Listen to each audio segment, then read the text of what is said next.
I will let you know that the longer nobody talks to him, the more dangerous he is.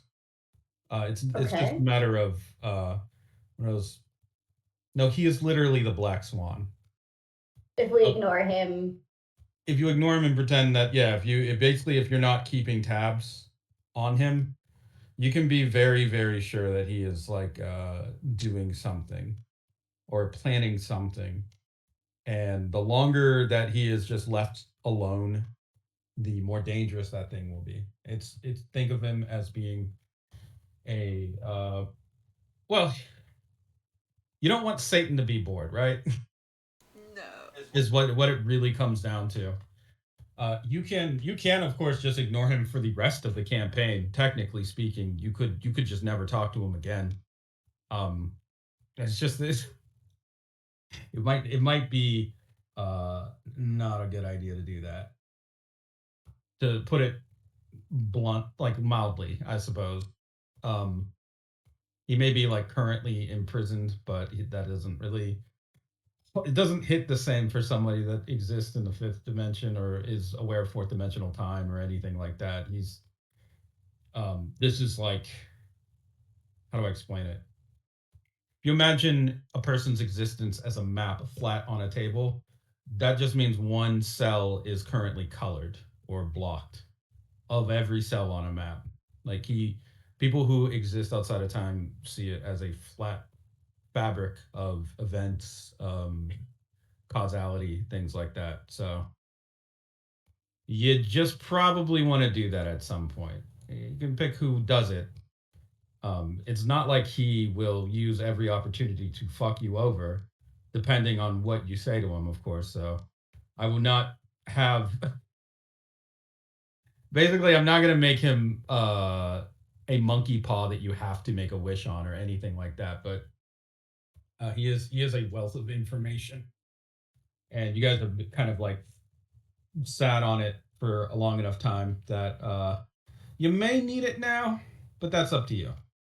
You just got to put up with his snark, Shenanigans. or don't. You can tell him to shut the fuck up. I mean, he is in a prison cell. Hmm. Tell him to shut his fucking face. And say, hey, Leroy, shut up. Oh no. Shut up, Leroy. Shut up. Yeah, just treat him like a cop would treat anybody in a prison cell. Just bang our nightsticks along it and Oh.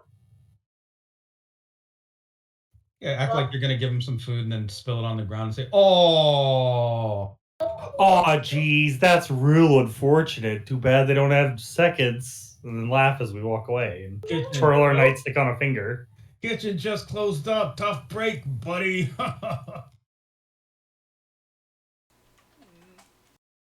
Hell yeah.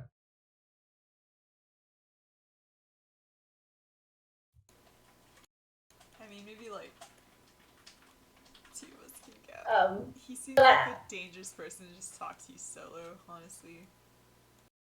But yeah, I'm always happy to go talk to the devil. We need to check in with Cortland too, I'd say. He's fine. He's just doing what he does, sticking to a schedule. We did schedule him to call us, so True. All right. Let's get back to it. If we've got that all in order.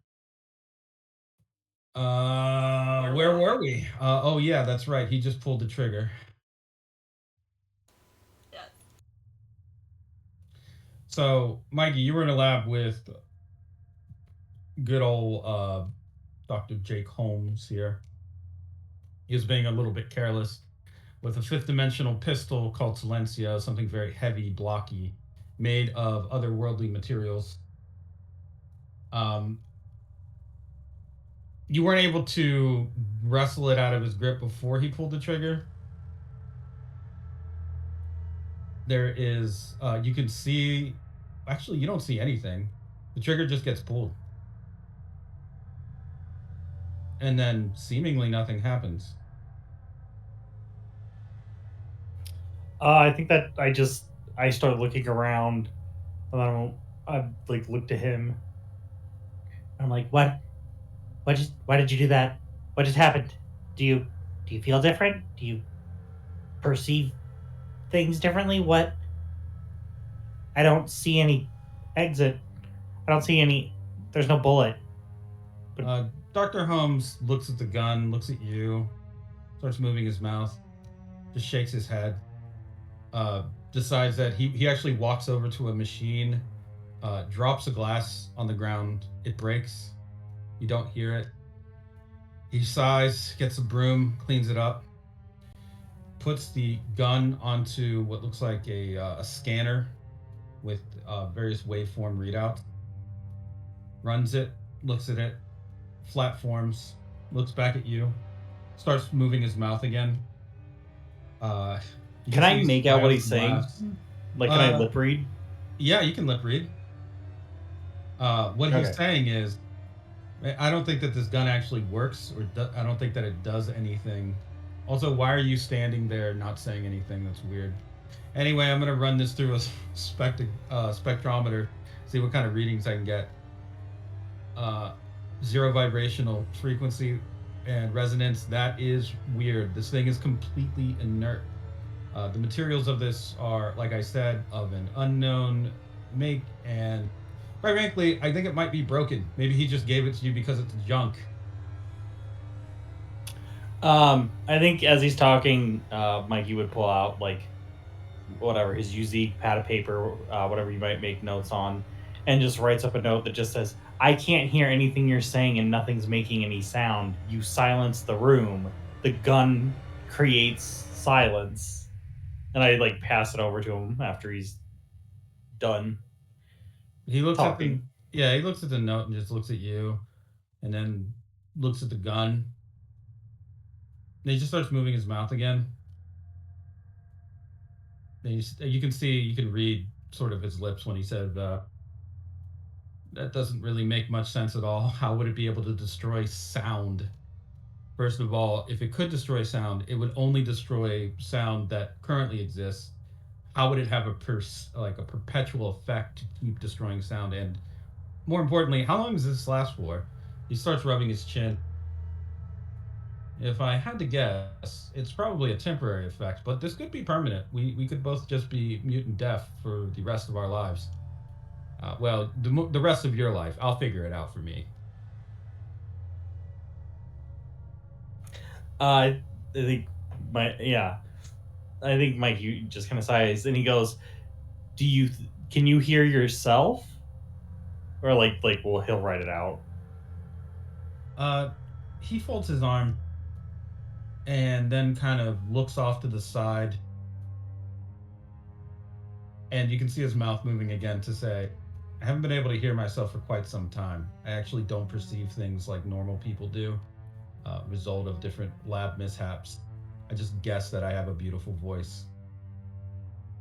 It all sounds like ticks or something. I don't really feel like going into it with you, quite frankly, because I don't think you'd understand." Mikey would just kind of shake his head. I guess Mikey would just he would write up a note real quick to Holmes and just say, "Do not fire the gun again. I'm going to see if there is a limit to how far this affects, and then I'll go find somebody else." The moment you leave the room, sound is back to normal. Oh yeah, then as soon as I go, "Oh, okay." And then I walk back in and I go, "It's just I show him it's just the room." He nods his head. And you can see him mouthing again that he needs to do more work and research on this, but it actually could be the cure for what he calls cosmic tinnitus, tapping his own ear. And then he kind of like chuckles to himself. "Maybe I could actually get a good night's sleep. That would be something." He seems pretty sure of this.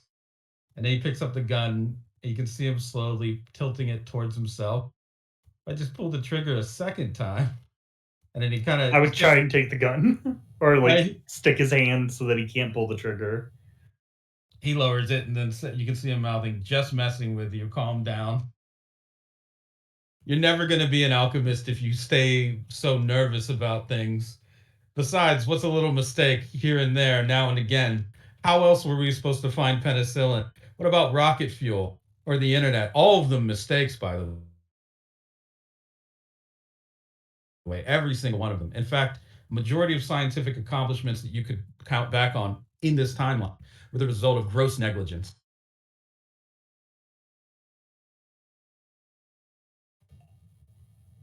I don't think that Mikey's gonna stand there and in silence argue with him over scientific discovery.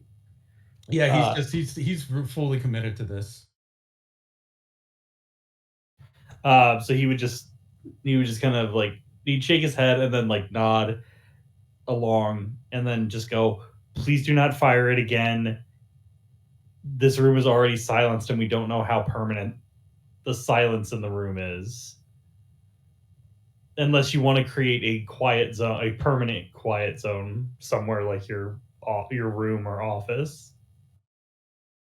He holds up a finger. That's a brilliant idea, he says, while mouthing it to you. He'll have to talk to Director Volta about maybe having a quiet room where a person could catch some Z's, maybe, or read a book in peace. Silence is pretty important. In fact, they used to call it golden. Silence is golden. He nods. I'll keep this gun for now. Don't worry, though. He holds up one finger, very self important. I won't misuse it again. Or probably not. You can trust me. I think he would receive a very somewhat unsteady smile and another nod and then like a wave as he walks out. Dr. Holmes shakes his head and starts putting some of the equipment back into place where it was before, finishing up cleaning the glass. He mouths to himself, I don't know why they always call me a mad scientist. I'm actually quite happy with my work. And then goes about trying to take some measurements of the container that Silencio was in. In the meantime, and for reference, you have a pistol that supposedly or apparently can destroy sound within a room. As a perpetual effect, it will create the scene aspect silenced. Could be useful for some things. Nice. Other than that, you guys, I will assume, are would also be in the lighthouse. Is there any other business that you have there?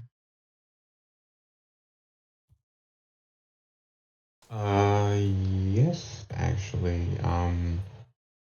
Looking into the blood samples of Rob Tom, I believe.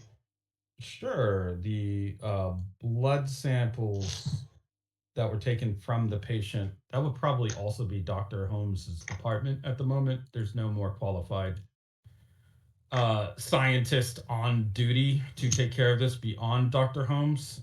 Um, Although it would help if you guys were able to either get Dr. Rob Tom in a better physical condition so he could maybe serve as a biologist here at Rivers, or at the very least recruit someone with an extensive knowledge of biology and, more importantly, very strange biology, because you're not dealing with anything normal in this agency. For Dr. Rob Tom's cells, I mean, they can provide you with samples, although you're not known to be the Aqua's resident scientist type person. So there is a question of what it is that you're going to do with that.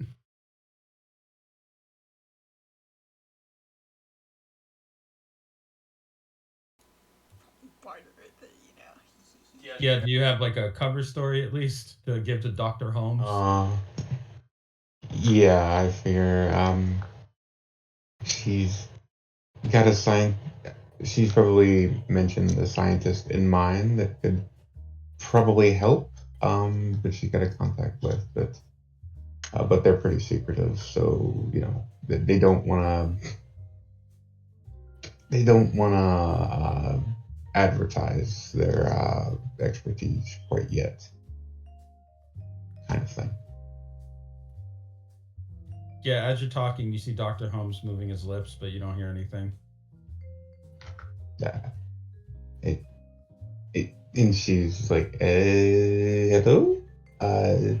And kind of just points to her. I don't hear you. Dr. Holmes points to his own ear and then starts to talk, but then finally he kind of like leads you outside of the room. Sorry about that. There was a mishap in the lab earlier. That Mikey fellow, I don't know. It's just you'd think he'd be better around firearms, but I think he got nervous and weapon might have gone off. Well, I won't say who's to blame for it, but it was probably him. You need the cells from your friend, Dr. Rob Tom, the hack. Is there any? You need it for a scientist? You say a friend? Yes, a friend. I wanted.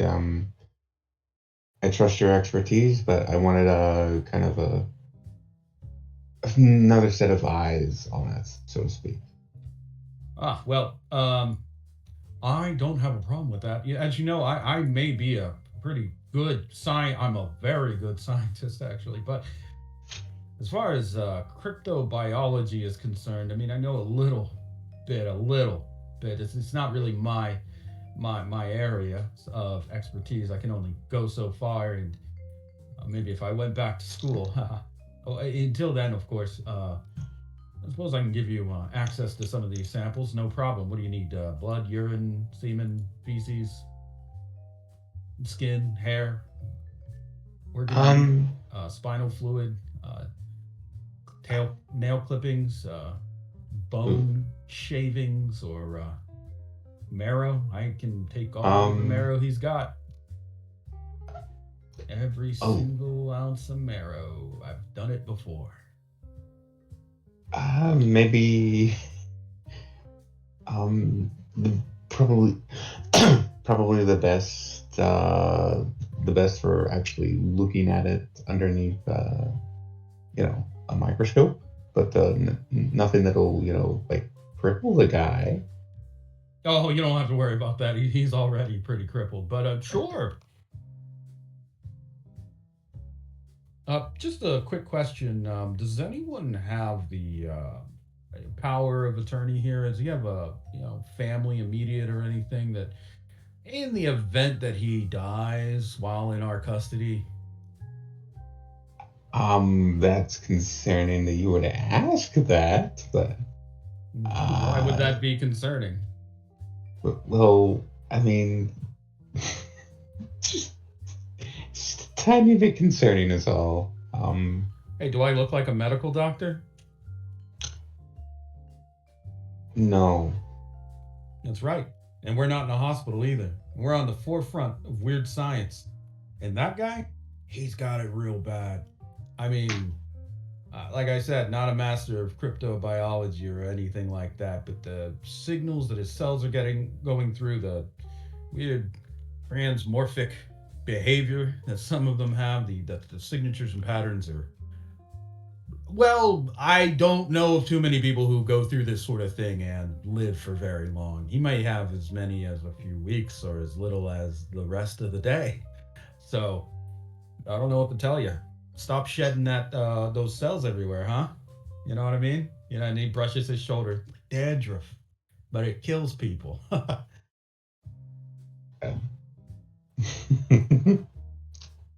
I can't promise that, but I will look into seeing if he has next of kin. Okay, you should do not that. Sure he does, but I will make sure to look into it. Look, Detective Cornell, I've had to do this sort of thing many times. I'll give you a little bit of advice from me to you, because I can tell that you're probably someone who, well, I don't know how good you are at social situations, but I've had to brush up on my skills here in the office, and of course, just out in my former lines of work. A lot of dealing with a lot of grieving families and such. Here's a tip. If there's an orphan, tell them that he ran away. If there's a wife, tell them that he ran away. And if there are parents, tell them that he ran away. Never talk about it again. Not even to me. Oh, okay. Trust me, works out better that way. You don't want to see the look on a family's face when you tell them that their baby boy has turned into a 10-foot tall flesh golem with drills for hands. Because that happened, and it was a very awkward lunch. I think maybe your problem is telling them too honestly. My problem is I care too much. I, The problem Let's is go I with don't that. tell it like it is all the time. I should really remove my filter and start just talking from the heart, I think. Maybe I'm too restrained in my scientific pursuits as well. Those are all no, problems. They're very real and they exist. no, it's good to have some ethics and restraints.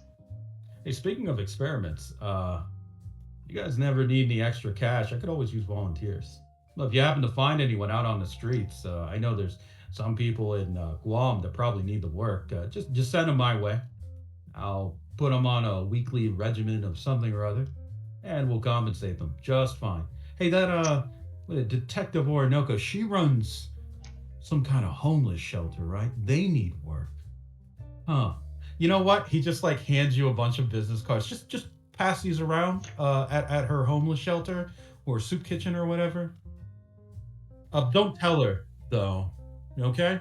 Yeah, just Oh, okay. I will keep that in mind, and look for the I'll ones that are twitchy and scratching themselves a lot. They'll probably be the most eager to do work. very well. I will do that for you. Thanks. It's just another one for the good guys. You know what I mean? That's us, by the way. We're the good guys. Indeed, we are. Well, I gotta go back to playing around with this extra dimensional gun that Detective De La Cruz brought to me. He says some weirdo gave it to him. Wish people gave me a weird gun instead of making me chase him for it.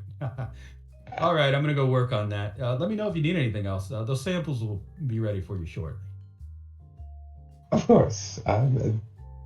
Thank you. Thank you so much. Yeah, no problem. He goes to walk away from you just before you say anything else. Like as you're in the middle of saying something, he just turns away from you and starts walking. She probably walks back out, looks at the business card, and just shakes her head. Like, oh boy, no. It's got all his credentials on it. You can see that in parentheses and italics underneath his job title says formerly of the Brotherhood of Alchemy. Formerly, oh dear.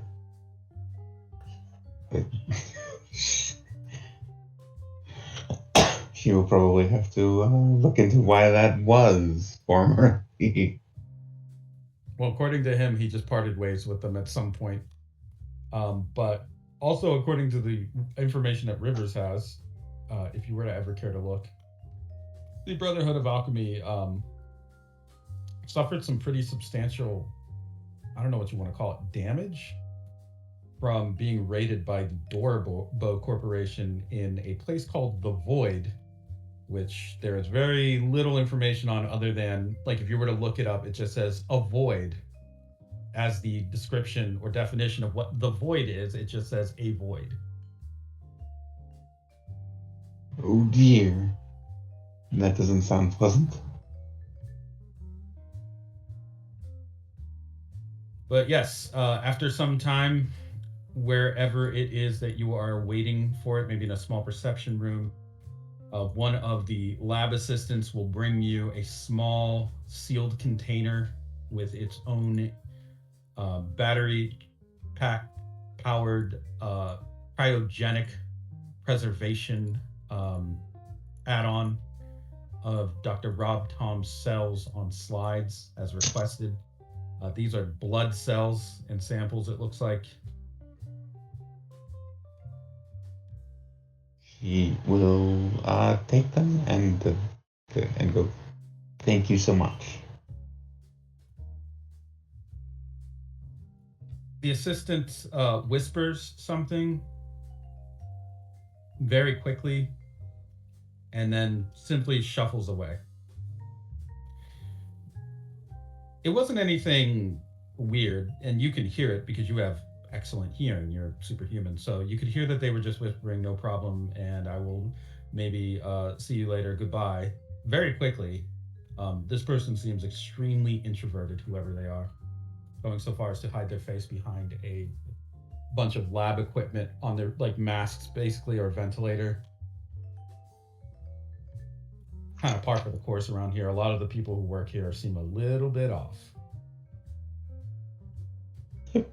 Yep. Everyone's a little bit off. Everyone's a little bit off. Is there a place with a normal person in this game at any point? There shouldn't be. Now, it makes me wonder, who was the most normal person that you've met? It was maybe Mr. Junior, but then he Well, he's now. Clint was normal before he became a god. Who was? Clint? Oh, no. no, really. He's a friendly guy. He was real miserable. too friendly. Yeah, he was very, very friendly. I mean, it wasn't a problem, but he was super friendly.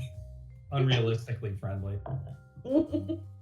I don't think there's been too many. I want to say like maybe Lewis is the most normal person, but that's a stretch.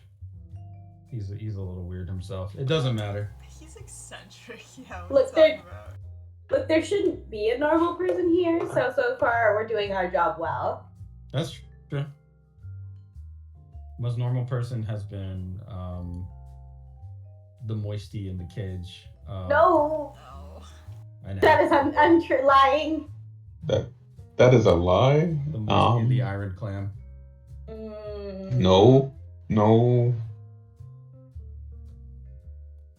All right, is there anything else that you guys need to do while you're in the light? Oh, you know what? Actually, let me do you a favor. While you have these samples, we have a roll for the Lighthouse. So let's actually see how good their research is for this. Not bad, but not great. The accompanying paperwork that comes with the cells has a lot of empty spots in it, so it looks like they're still doing research on Dr. Rob Tom until they get better equipment or an expert on this subject, and they're just kind of like working as best as they can to figure this one out, because it's a brand new problem. Honestly, they've never really run it. The only time that something like this has been vaguely encountered has been the cloned mermen samurai hybrids that you ran into in the inverted tower. So for them, this is basically they're pioneers of whatever the fuck's going on here.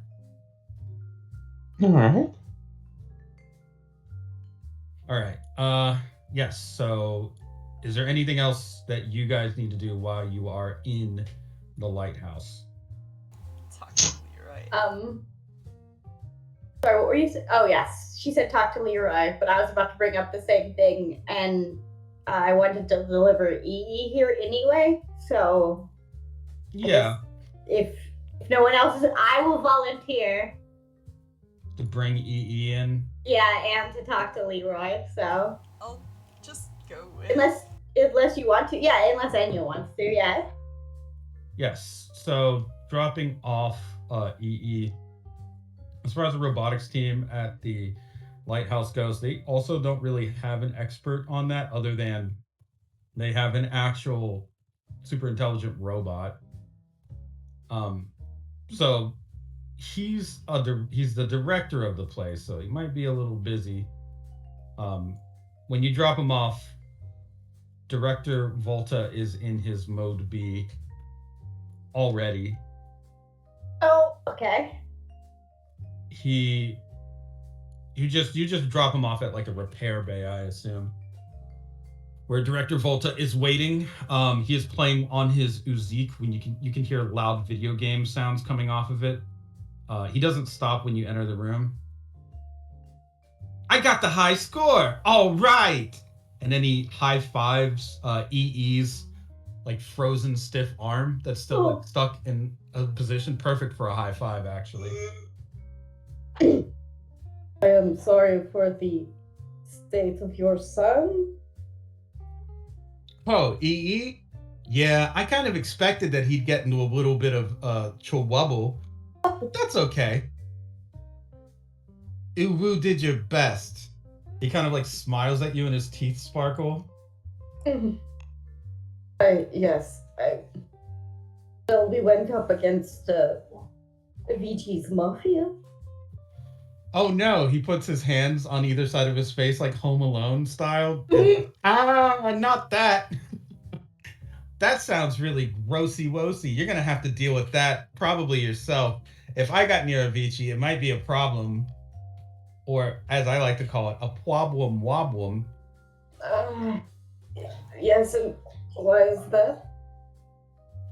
Well, the many different ways that he is able to collapse reality actually changed some of the statistical processing algorithms that I've got in my brain. And those changes were permanent because of the state of the weak nuclear forces that he was collapsing simultaneously and in simulations. I'm still trying to count up the many different ways that his cells can actually collapse. It really doesn't seem possible to reach a number. I see, so you're caught up in calculations. I'm a pretty busy calculator. Oh, whoa. He kind of leans forward as he holds the U. Hey, while we're here, any chance we could talk to Leroy? Oh, you want to talk to Wee Boy? No problem. Tell him that Mars Volta says hello. Sure, yeah, we can do that. Oh, but one thing. If you decide that you're being compromised or you've been possessy-wessy, we might have to eliminate you. Ooh, sorry. He does a very deep frown. I believe the same terms were applied to the last time we visited. Oh, that's good. You didn't forget. Because if you do, I'll have to be the one that acts as your judge, Joey, and executioner. Woo. Oh, great. Yes. I'll make sure you have a very cute death. Wow, woo, nya, nya. Shouting it at you. Alright. I am glad for my cute death. I was hoping for a more wild one, but I guess that will do. I'll make sure they bury you in a Hello Kitty lunchbox. Oh, no, please don't. That is not necessary. I'll take that though. Yeah, that's first. The prettiest one they got, which would be the one in my collection. Ooh, he covers his mouth with his hand. Just giggles very quietly. Alright, so don't get possessed by the Antichrist. Got it. Wasn't on our agenda. One should always be careful when dealing with a fifth dimensional entity. But you don't have to worry too much about it. Trust me, I've crunched the odds. Actually, the time that you've spent exposed to Leroy has given you a little bit of a resistance to the normal corruptive effects that his presence has. If you spend enough time, you may be able to build an even stronger tolerance, but of course that does require being near the Antichrist. I speak as rubbing her chin. Does that mean like a small part of him if I were to carry it about? Mostly it means just talking to him or just kind of anything involving him, or occasionally you may want to, I don't know. Yeah, I guess if I could cut off a small piece of it, I could probably inject it into your cellulitis, but then you might just get totally taken over because of his strange biology. It's a lot of science stuff. It's the same thing that he used as a sort of platform to make some of the things that I think he's made. Cellular technology is very advanced. If he worked for us, we'd probably have no trouble at all. Fascinating. Though I think he would betray you eventually. Who would want to betray me? Yes, you're so cute, it's probably impossible. You think so? Oh man, you just made my day. I'm gonna have one extra leaf of salad for lunch. Just kidding. I don't eat lunch. I'm a robot. Ooh. Yeah, you're starting to grow on me a little. But, yeah, let's give this a spin. Sure thing. I'll be here working on my friend EE. I guess he's a little bit like my kid, but he's not very cute. Maybe I could make him a little bit cuter. He takes out a screwdriver. Oh, Just a little bit. Just a little twitch here or there. And then I do a little adjustment. He starts angling the screwdriver around EE's head. Uh, just remember he's gonna be appearing on the field with us, so. That's right. He should be just as socially presentable as me, Wu. I believe it is a father's inclination to make their children more like them. Father, where? He starts spinning around and holding a screwdriver out. You are, Oh, you meant me. yes, you are the father in this situation. Wait a minute. He freezes.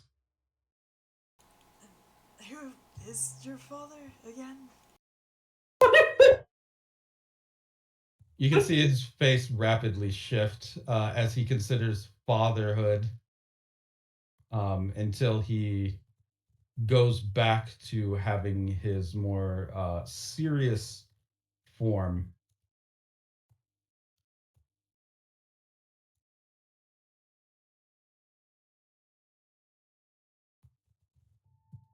If I am the father of this thing, then that means, genetically speaking, it may seek to bother me. I had never considered this scenario. It may be best to destroy EE if that were ever to happen, but his loyalty, hardwired into him, he could never betray me. Starts leaning closer into EE. I know you're in there. If you ever even think remotely that you're going to bother me to pieces, bother me to death, know this: I am not some kind of chip munching hippie. I will end you. Something my father never had the guts to do. Go ahead then. Speak to Leroy if you need to. I will be here, repairing EE. Um, yeah, alright. As you leave, you can see him getting a very large drill and revving it up.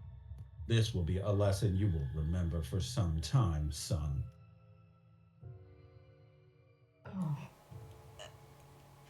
And he's gonna elbow I speak. I, I don't think these robots really get the whole parent dynamic very well. Not that I really fully get it myself. I only learned it on Countering Humans. After all, he is not much of a father. What's wrong with being bothered? I do not know. I suppose robots do not have patience? I'm afraid to ask. Yeah, maybe that's it. That's a good theory. It is only a theory. Alright, so they're heading to the cells. Yes, you want to go down to the cells. As usual, there is pretty tight security, but you are given special clearance. Notably, there is a readout on some of the scanners that go over you that does say that you have, says basically some resistance or resistance detected, which seems to give the okay. Um, Other people that work in this ward of the lighthouse have to wear very thick protective gear. You were not given that because you do not need it like they do.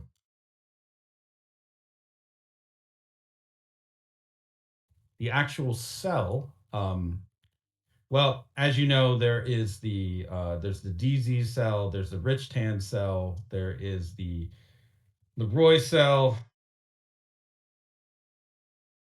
and a cell for miscellaneous holdings, which is where they would have Abel.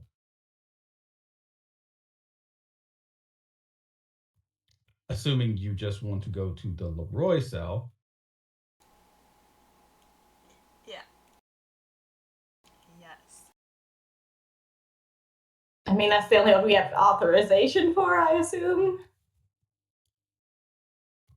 I mean, you have authorization technically to maybe talk to some of them. No one's more dangerous in this ward than Leroy, so if you have clearance for that, getting to talk to anyone else is fine, but it has to be for business. It can't be like a lot of personal chit chat.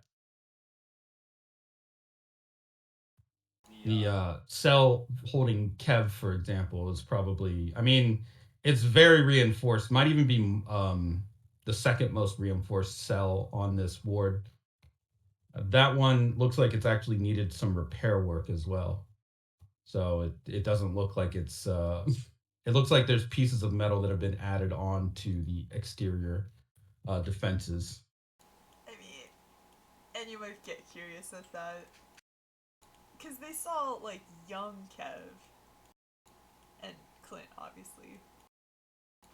Right. If you were to peek in on the Kev cell, there is. It's just a shadowed figure sitting on a bench.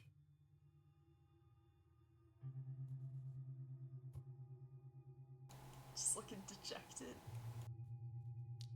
Dangerous. Just looks like it's like the almost the, I would say, if you were to ask someone to do a sketch of a dangerous looking person in the dark sitting there, it would probably look like this. He looks like he is a threat, even though he is. There are a lot of layers of glass and circuitry and reinforced metal between you and him. This isn't the Clint that you knew at all. The only glimpse that you've gotten of this part of his persona is when he was involved with Danny the Tongue case. What you saw there was like just kind of a small taste of the darkness in him. This looks more like he is just living in that mode. Hey, Doctor, I speak. Are you Yes, curious? more local. Are you curious at all to see if maybe we could maybe talk to one of the other ones real quick? I am intensely interested in all of them. I at least want to see if maybe we could. My curiosity is something to be considered dangerous. Alright, well. Annual. Is there like a guard outside Kevin's door? There are actually no guards in this ward. It all seems to be run by machines. There's like occasionally you're going to see a person walking around in heavy protective gear, but otherwise there's no like standing guards or anything. They couldn't take it if they were here for too long. Alright. Enya's gonna try knocking on Kavan's cell door and looking through. I assume that there's like a window or glass.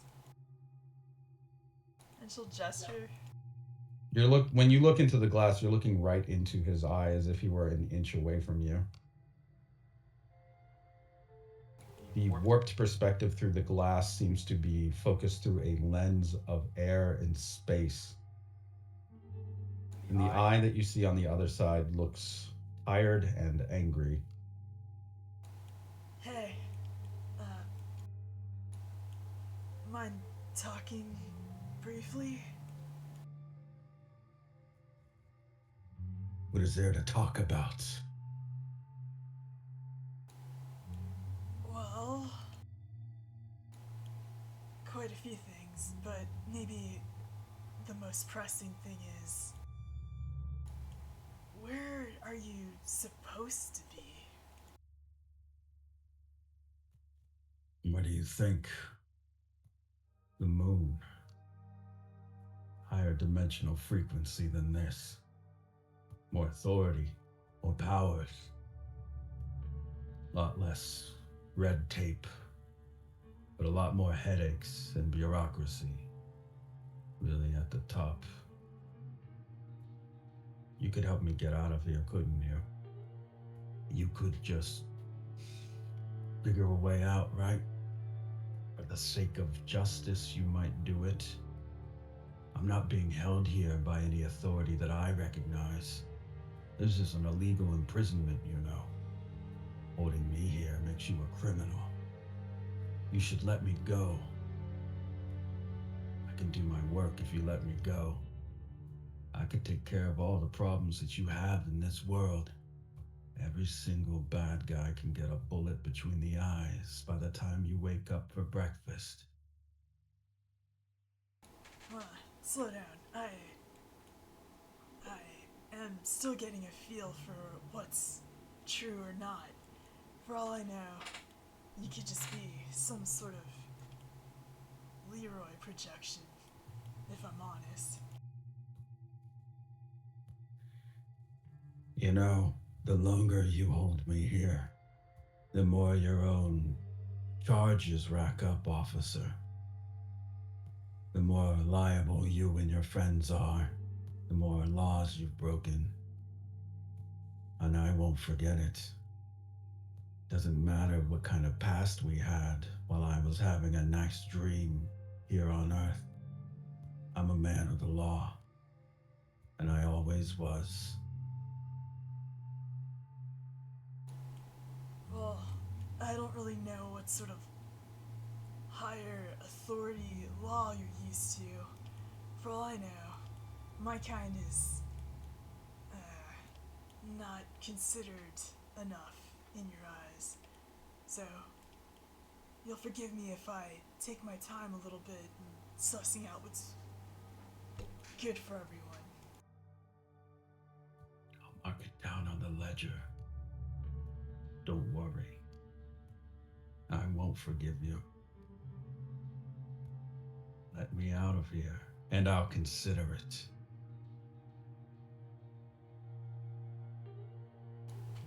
What, just like that? I just let you out and you just kill me and wipe everyone here? Yeah. That's not happening.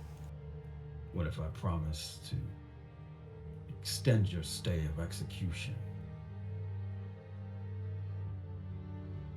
Oh, does justice do that? Bend in whichever way it pleases. I will return you to the moon when I can find a way. Cooperating with the law earns you good marks in my book. Playing cop doesn't make you the law. Heaven makes you the law. And I operate on heaven's orders. I expect you to understand you weren't there. You didn't see what it's like for the fire to burn in the void of space, something scientifically impossible. People to turn to stone, or metal to collapse inward onto them because of terrorism. You didn't see what it was like out there. You didn't see it. You didn't smell it. You didn't taste it on the wind. That shouldn't exist. Senses working overtime. And I have to get out of here anyway. In the morning, I have to run drills, inspections. Might not be up to snuff. Let me out of here. I have a meeting. Let me out. My daughter needs me. She's training right now, you know. Target practice. She's one of the best. Better than me. Let me out.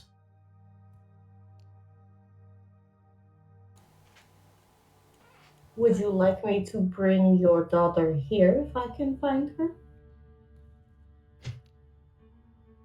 Yeah. Bring her here. We can do that. Good. He goes back and sits down on his bench. Alright, well, that didn't really go in any sort of way that was helpful, but we can bring out Kesha, yeah. I suppose he deserves some sort of representative here. Honestly, I don't even know if Alkeshi knows where he is. Hey, mind swinging by Rich's cell?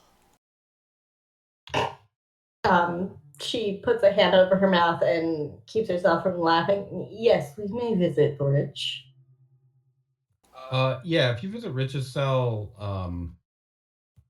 the interior is much different from Kev's blank Kev's looks like a kind of a brig or actual prison cell. Peeking in on Rich, I mean, he still has some of the protective walls, but they're a little bit gilded, and there are mirrors all over the place inside of it, as well as a roulette table with a few robots seated around it, and Rich with a bow tie that's undone and a drink in his hand, sitting at the table, looking very drunk. He just says, "All right, roll it again. This time I put it all on green."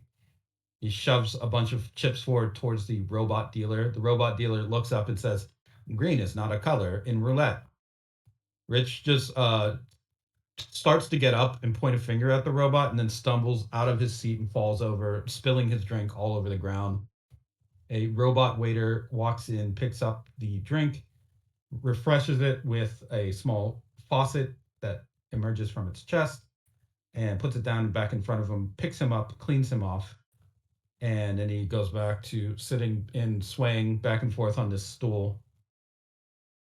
One of the other robots seated around that is apparently some kind of player or stand-in for a player says, "I'm on fire tonight. How about you, buddy?"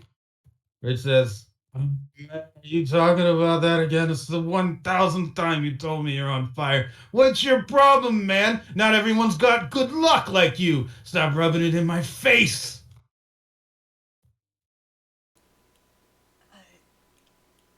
Hello? She's gonna knock. Rich sees you, waves a hand weakly, then walks over into a corner. You can hear a zipping sound and then something like water splashing. He's just relieving himself in the corner. "What do you want?" Hey, it's, Guam Aqua. Curious if you got a minute to talk. "You want to talk to me?" Whoa. He takes a seat back in his stool, his fly still down. "I mean, I didn't think I did anything bad in Guam, but shit. What was it? Did I skip out on a hotel? Set something on fire? What do you want?" No, nothing of the sort. If, actually, this is weird. We saw you in the past, and we saw what you did somewhat with the ELO on the moon. "Is this a threat?" No, actually was hoping to pick your brain on something. "You want to pick my brain? All right. Like what? What do you mean you saw me? Also, because that's, huh? Yeah, you know, it's We inhabited the projection of you from the past, recounting your memories. I was Jeff. Oh, yeah. I heard something about that. You probably ran into some kind of feedback from the psychosphere. It can happen either through different exposed egregore consciousness or through any of the scraps of wisp that you find around the world. I mean, well, like, what does it matter, man? The samurai will find him, right? Yeah, I mean, that's what Jeff said. Jeff said that shit, and he knows what he's talking about. He fucking gave him all those swords. Oh, wait, I, feedback. sorry. What do you mean by feedback from the psychosphere? Could you elaborate? He starts picking his nose. Well, it's pretty simple. Basically, that there's a psychosphere, the collective human consciousness that's existed for probably as long as humanity's had a thought. Although we're starting to find that it's probably older than humanity, which go figure how that works. The psychosphere is basically all the thoughts pinging around, gathering in this great big, whirly, burly, whatever. And once we crossed the threshold, we became kind of acting arbiters, agents, large fragments, archetypes, standouts, silhouettes, cutouts, costumes. I don't know. Basically, our consciousness as we know it has been eliminated. We're not even human anymore, man. Not like it matters. It probably wasn't a human to begin with. Probably like some kind of fucking. I don't know, man. What does it matter? It does matter. And just looking over to Ice Speak. Does it? We are not human. And still we enjoy life. Yeah. Are you enjoying your life, Rich Tan? He is not. He can't. He is distracted talking to one of the robots that's in a cocktail dress. So, like, you come here often? Because I gotta say, you got some pretty interesting skin there. Looking real metallic. And just gonna knock on the door again. What? Hey, look, we might have one of yours, but Oh, you should give it to me. that's the thing. What else is it good for? I mean, if I told you, you'd probably do evil stuff. So I can't tell you what you can't just give it to me. Will Just give it giving to me, it to Tony. you help you in some way? Yeah, it'll save the world. Give me the fucking thing right now. He starts getting up and stumbling towards the gate between you and him. Just give me it. Just give me. He holds his hand out and makes grabby motion. Just give me the thing. Just give it to me. Was it you or Mikey that possesses the piece of psychosphere? And yet, I just happened to brought it. If you have the wisp on you, you will note that it cannot pass through the barrier that is containing Rich Tan in this cell. He pushes his face against the glass. Just like, and then he opens his mouth and sticks out his tongue. Just put it in my eye.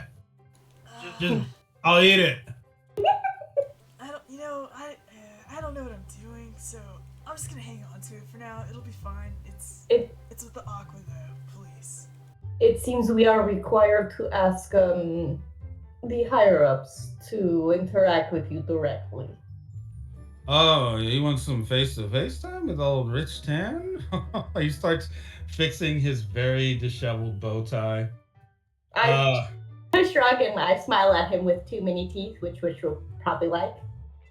Yeah, it doesn't seem to bother him at all.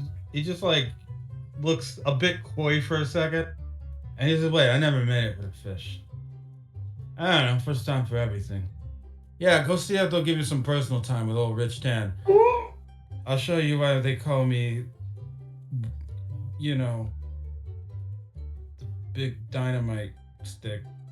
Because, watch, he holds up a finger, and then you notice the diamond on his head begin to glow brightly, and then he explodes, taking out the entire table, the robots in the room, and basically all the little nice details, detonating completely.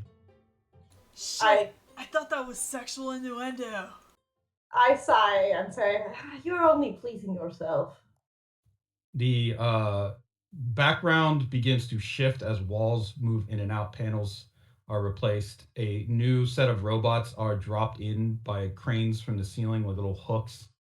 And then another Rich Tan body is dropped out of a slot in the ceiling.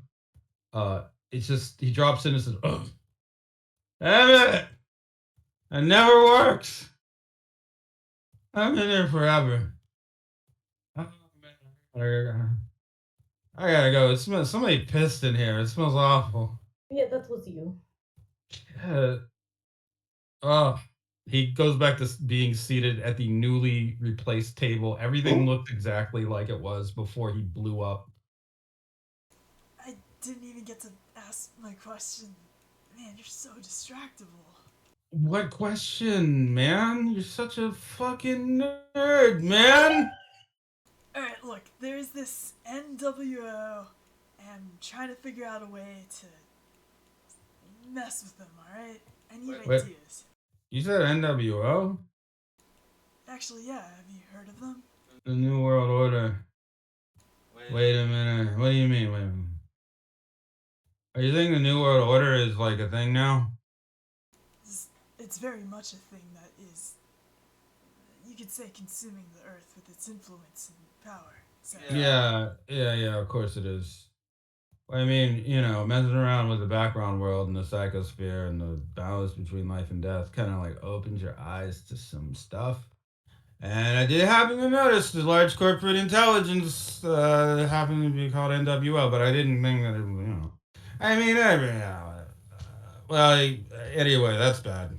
wait, are you saying, I only understood maybe like a third of what you just said, but you saw some sort of corporate intelligence? Well, I mean, you don't get to be the top guy at the ELO without being able to understand what the ELO is. Corporation. And you don't understand corporations without understanding corporate intelligence. I mean, the ELO itself, if it were represented by something, would maybe be something like a stand. Probably why it was so powerful to begin with. But I don't expect lower dimensional beings to get it. Because you're too busy just whatever, breathing and shit. Well, what I wanted to ask was maybe on a much lower level of operation here. We have the potential to financially mess with them. I just need to be able to figure out what's the best way to leverage that. What would hurt something like the NWO? Oh, it's easy. You just devalue their currency beyond recognition. Oh, We do have access to their currency. What do you mean you got access to their currency? Um, we have a key. A key. Oh, they're using something like new bucks, huh? Like Correct. a digital currency. Yeah, that makes sense. Corporations trend towards those. They're just easier to manage. Eventually, all life within the corporation will turn into an electrical impulse, likely in a giant brain that is the corporation. And then who knows? They move on to eat whatever other life forms they can in other dimensions or some shit.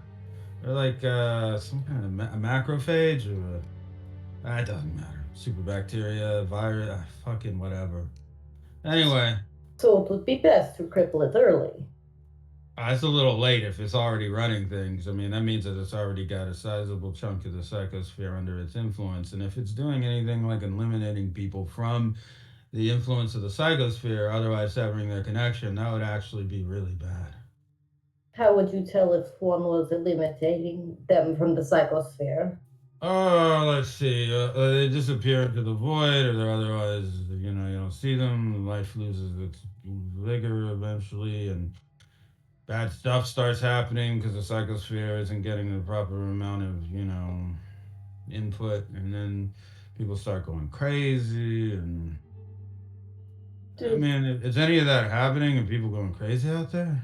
Not yet, but there are replacements with doppelgangers. Is that related? Yeah, possibly. Look, I can't judge. I replaced a whole human being that wasn't properly dead by overlaying my consciousness onto him. Technically, that made him a non person, and I feel awful, just awful that he was bothered by that. I'm really sad that he had a problem. Well, what are you gonna do? You break a few eggs to make a few eggs. we're not here to judge. So if we were to have a key and disbalance the currency, would it significantly hurt the being? But technically speaking, any currency that it has is probably leveraged against other corporations that exist either within this dimension or others. And if any of them are in different timelines, speculations and futures would probably be taken at play. But if you were to sort of, for example, flood the market with their currency, it would greatly hurt their ability to deal with corporations that maybe are larger than them. And I would assume that the NWO is not the largest. Probably not by a long shot.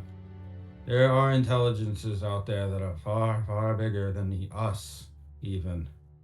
One of the perks of being an egregore is seeing that you are just another speck of dust, no matter how high you get.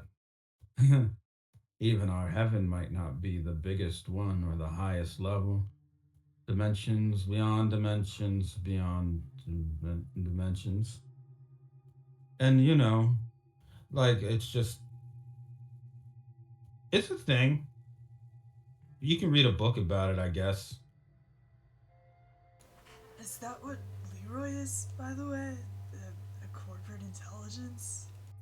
Oh, that fucking guy? God. No, he's something else. He's like he and the corporations have a symbiotic relationship, I think, where he probably helps to weaken a structure and then the corporations eat their fill. But beyond that, he's also got his own viral capabilities. Egregori were vaguely aware of his existence, and dumbass Jeff decided he was going to try and do a colony drop down on the other, and then in Japan. And by the way, not my fault. Tell that to the people in Tokyo. I didn't do that shit. That was all the Golden Boy, Jeff Lynn. Noted. The curse of Japan is Jeff's fault? In a way.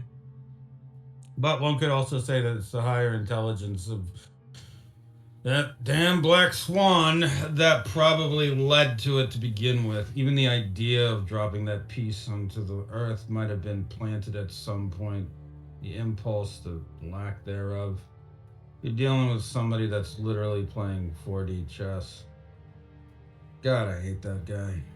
Hey, is he alive? I heard he's in this like place here. He is similarly trapped as you are.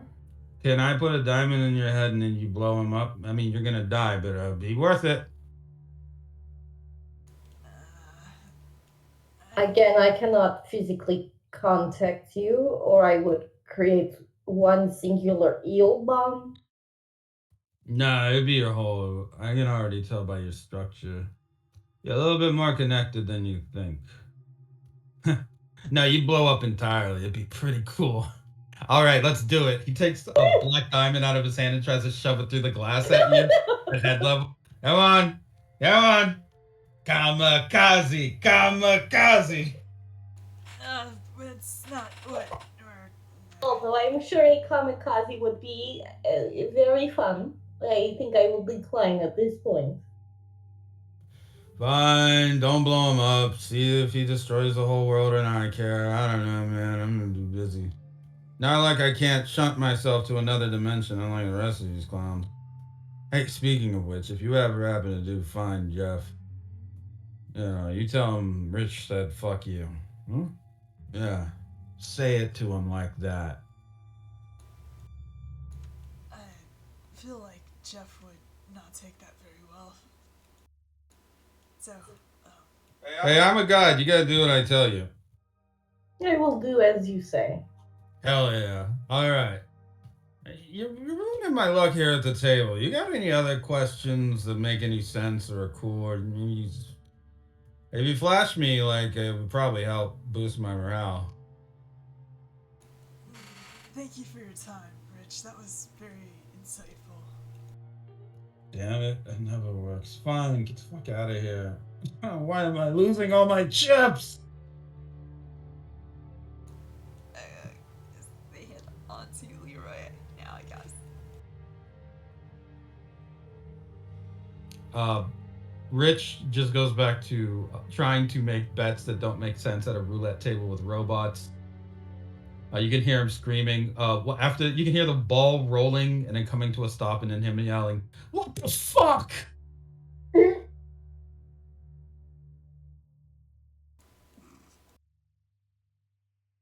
He used to trademark that. You want to go to Leroy's cell.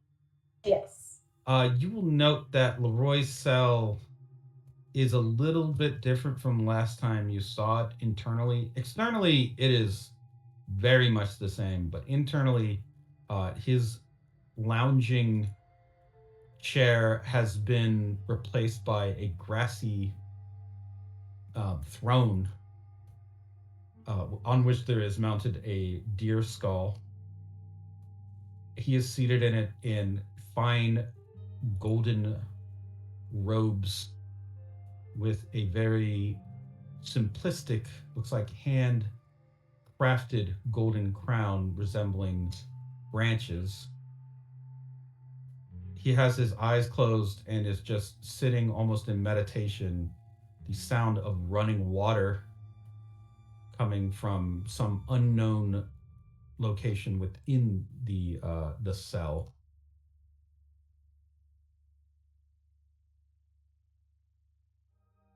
He opens his eyes once you enter and the doors lock behind you. Hey, hope you don't mind a little company. Not at all. Have you come to pay tribute or something?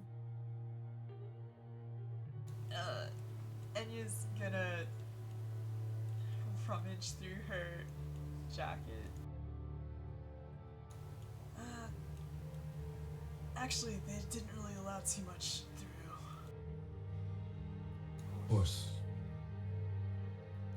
Visitors from Atlantis, always empty handed. Ah, yes. You're here. You're here for a reason, aren't you? You wanted something. What was it? A little clarity, if you're willing to, I don't know, relax a little. I'm always relaxed. He holds his hands out. Why would I be nervous? Right. Yeah, just had some questions then. Oh, questions.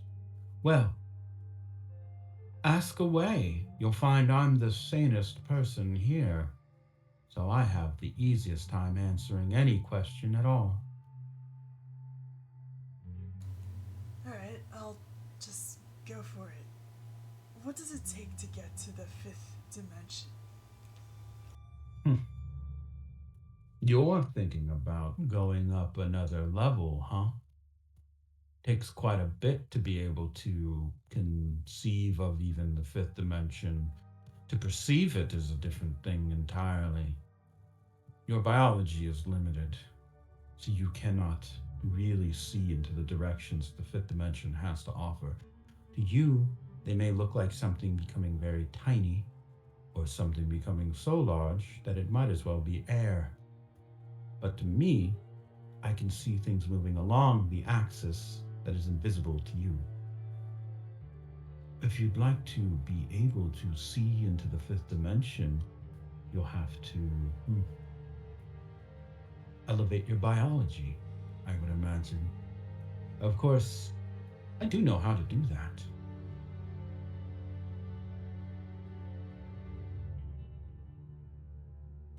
Elevate biology? So, evolve further? Yes, Is that a, evolution. sorry. Is that a matter of becoming a Grigori or a different method? I guess it depends. You see, the problem with humanity and you Atlanteans both, because they really are one and the same to me, at this point, the problem is, the last time you were given a gift, you skinned it, you ate it, then I was hit in the head with a rock. So if I were to give you any information or help now, how am I to be sure you wouldn't just hit me again with an even bigger rock?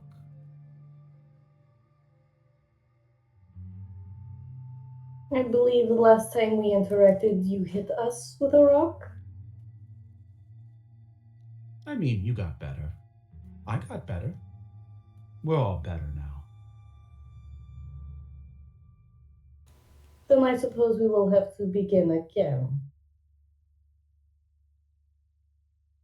Are you suggesting a fresh start? Does such a request bother you? For someone who has an awareness of continuity of all things, it sounds impossible, to be honest. But your limited temporal window maybe allows for you to conceive of it. That little bit of hope, that is always a tricky thing. I'll tell you what, prove to me that I can have any level of trust in you, and maybe, just maybe, I could share some of the secrets of evolution with you. I'll have you know, I have grown some really amazing things off of cells just like yours, although it was Detective De La Cruz who provided some of that material. I believe he would like to meet them again. Ooh, I don't know if that's such a good idea. That is not relevant. Fair enough. Do you have a request or something in mind to expedite us being able to prove trust? Hmm. What could you do for me? I know. Tell me the situation in the world right now. In this cell, at this moment, I am technically blind. It is a very large, dark spot. I cannot see, cannot hear, and only rely then on plans I've made before. But I don't even know if they've succeeded. For example, did Detective De La Cruz accidentally shoot that woman? He did, didn't he? Yes, that is one thing that happened. And another thing that happened. Was there a boat at some point with a man tormented by demons on it? Did you see that? Both things have come to pass. Good. Good. Plans still work. There's something I need to know.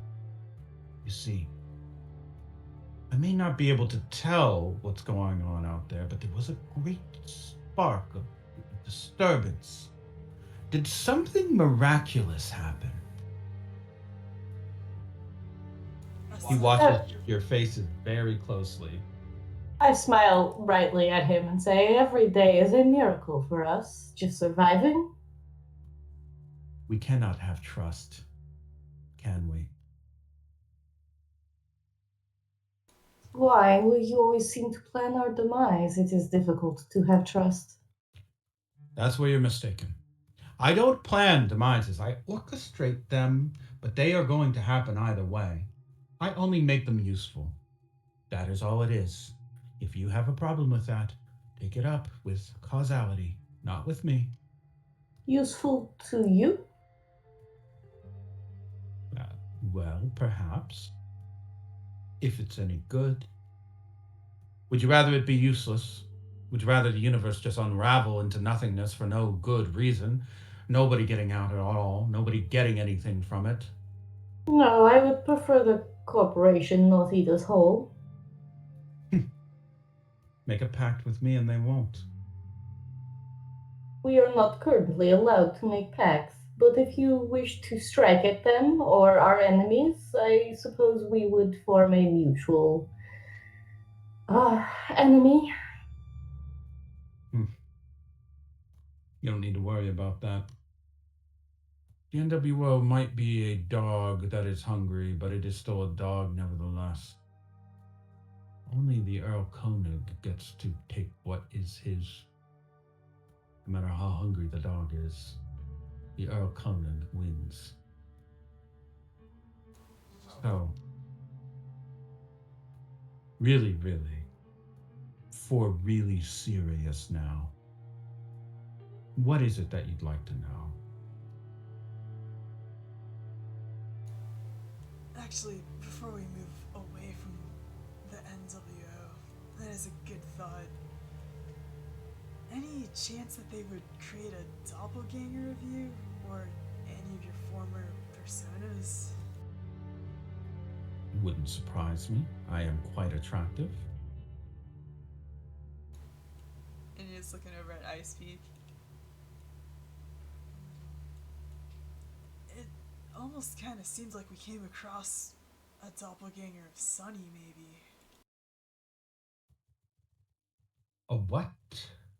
Of study? Sounds pathetic, but okay.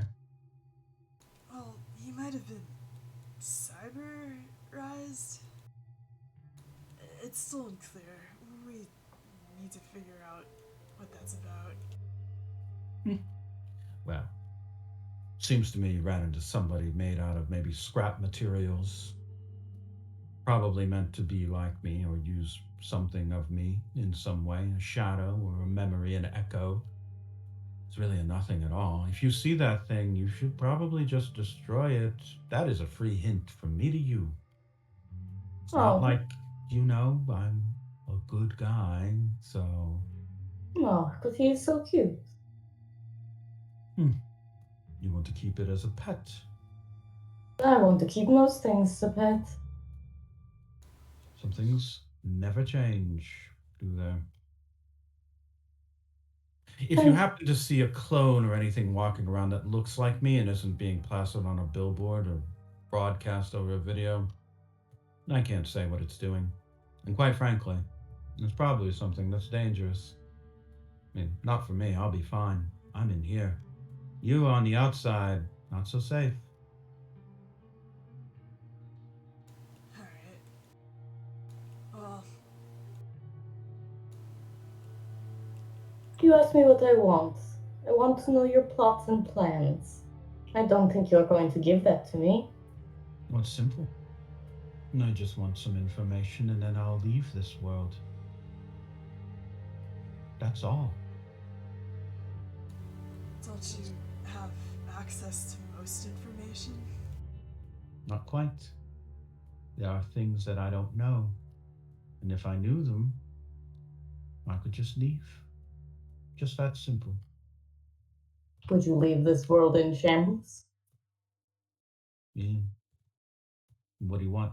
Me to fix it up or something? I It's just already, don't. it's already in a state, isn't it? I just do not wish you to make it worse. You help me to get that information. I'll leave it exactly like it is now.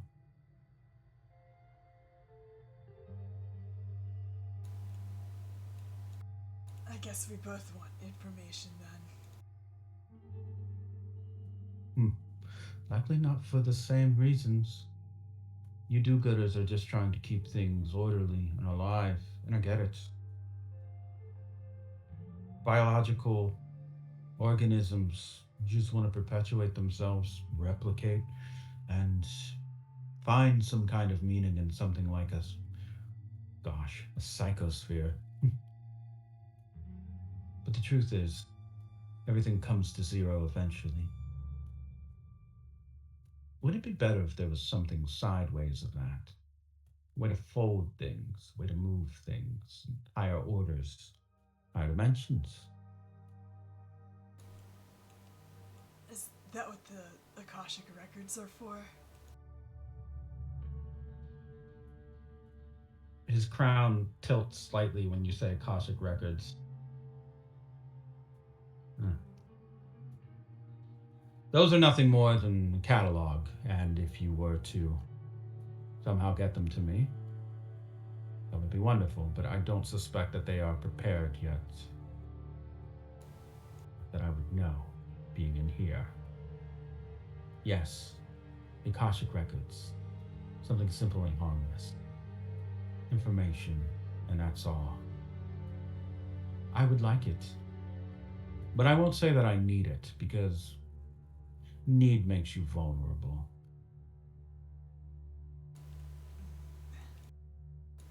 It sounds like something we might be able to bring to you, the way you're going on about it. You bring me the Akashic Records, I will make this world a paradise for you. I promise that much. Shambles, ruins? No. I'll make everything golden and beautiful. Everything perfect. The peaceable kingdom it should have always been. No more murder, violence, hatred. No need of evil. No memory of it even. Cool, perfect world for you and all the people you've ever cared about. All I need is just that Akashic record you keep talking about.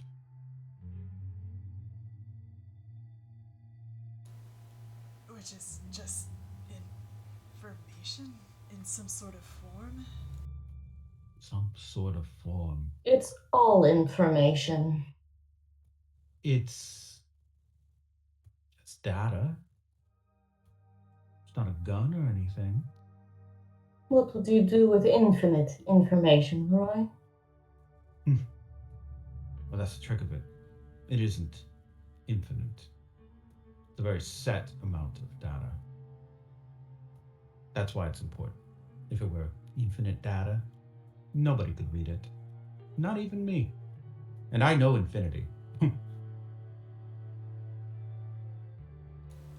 Alright. I'm interested. Where do I find this thing? Ooh, well, that is the kicker. I don't know. If I knew, I wouldn't be in here. I wouldn't be talking to you. I don't even know that I'd have a face, a voice, hair, a name. I'd be too busy doing something better. So, basically, I don't know. And that is the trick of it. If you were to find something that you suspect is the Akashic record, however, and you were to smuggle it in here, because let's be honest, Director Volta will not allow you to bring me anything.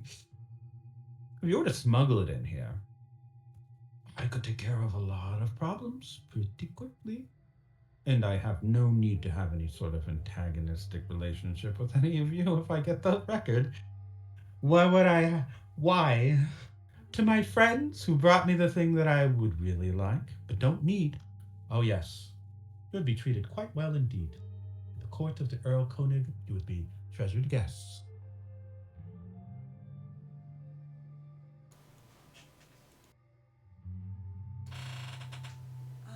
We'll keep it in mind, I would say. She's looking at Ice Peak. If you want a hint of where to find it, just look for things that don't make much sense. People that are peculiar. Places that are eerie. You just only need to find something contradictory, paradoxical, perhaps, or otherworldly.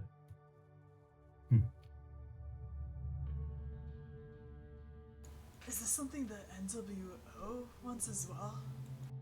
Oof, every corporation would kill to get their hands on that amount of data. They'd be unstoppable. Entire all of creation, really, would be under their thumb if they were to have that. Think about how hard a company tries to struggle to get your habits on this or that. Now imagine that they have all information and they can just manipulate any point they want. Well, part of me wonders if they would just consume themselves after consuming everything else, but I don't know. Mindless beasts, really. Corporations. Ugly. Not Dorbo, though. Dorbo is adorable. I don't know if that's gonna stick with me. I'll work on it. You have your own little pet, it seems. Well, he shrugged. Do you have any other questions? I'm more than happy to answer them. Oh, I do have a question on doppelgangers. Where do they take their victims? Well, they take them to a place that you've never heard of and have never been to. A world without very much at all to show for it. A pathetic place, empty, hollow shell universe where people work and slave away and die without any lick of spiritual fulfillment. An empty, horrible place, tortured and gray. You should visit sometime. That may be in the cards. Sounds like slavery. Oh, a lot of things sound like slavery when you frame it in a way. I will tell you the name of the place, though, the biggest place there. A little spot on a map named Midnight City, the home of such things.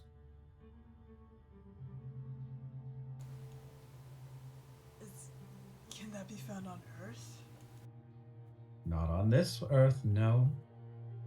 Is it But possible to recover people from such a place? he kind of like winces. Yes, it is, but I don't know that they'll be okay.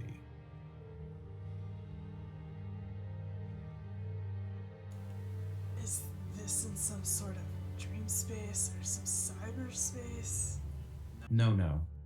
A reflection. Trust me. Explaining the science to you would probably take some time, so just listen to what I say and nod. There are mirrors that exist. For the sake of symmetry and the balance of creation, all things have a mirror. They all have a reflection of some kind. A balancing act is needed. Without the balance, things get a little bit dicey. Before this place existed, this mirrored world, the world was quite chaotic, hectic, even. But the balance that the mirrored world provides keeps things somewhat stable. That stability has been reduced because of something I couldn't say what.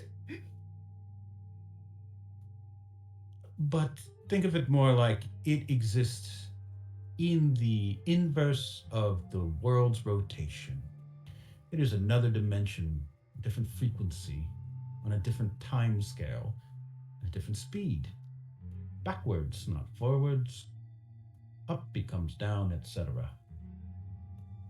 Backwards world of sort, the wrong world. Place where there's no stands, no vampires, no werewolves, no demons, no Leroy, an empty little shell.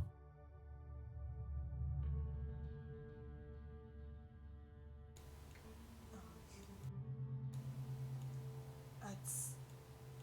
We'll work on that.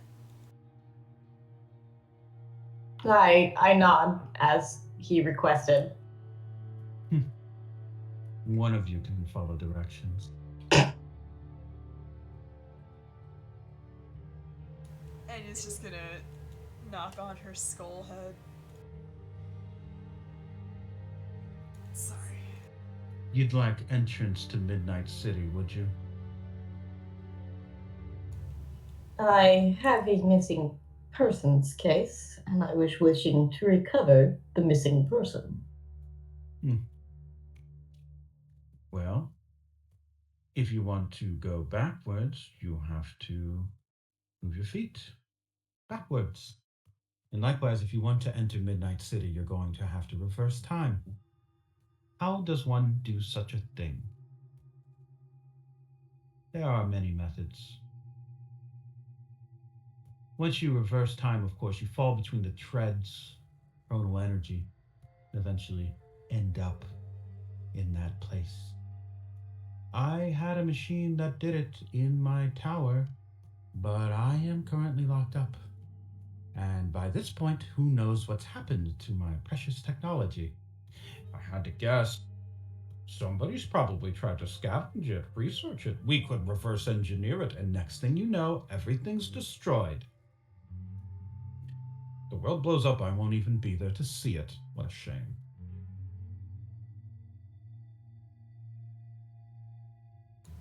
Alright. Would you be upset if we broke into Dorba to try to use this machine? I'll try to fix your door afterward. You want to get into all the secret technology that I've had stored and accumulated over centuries, and then use it so that you can go on a goody two shoes rescue mission for someone that went to Midnight City. By the way, when you find them, they probably won't want to leave. They won't even know that they've been kidnapped, Stockholm Syndrome style. It's the thing about changelings. The stories don't tend to talk too much about what happens to the ones that aren't famous and pretty and get stolen. They just stay there forever. So the victims become changelings? The changelings are what you see walking around. The victims become slaves, resources, and if they're unlucky, a meal.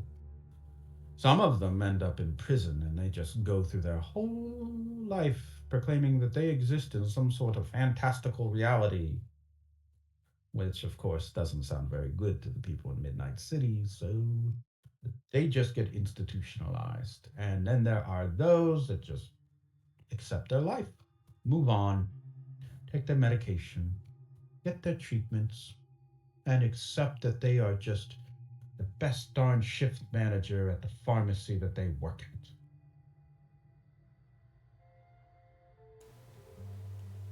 Alright.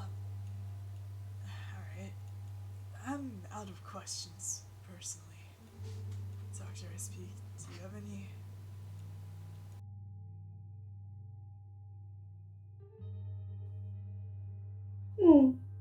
How have you been, Leroy? Well, he motions to the cell around him. Things have improved. Summer is here now, which means that there is warmth in the air, hunts around in the fields, and I imagine insects, vermin, and other pests marching in lines towards the shore somewhere.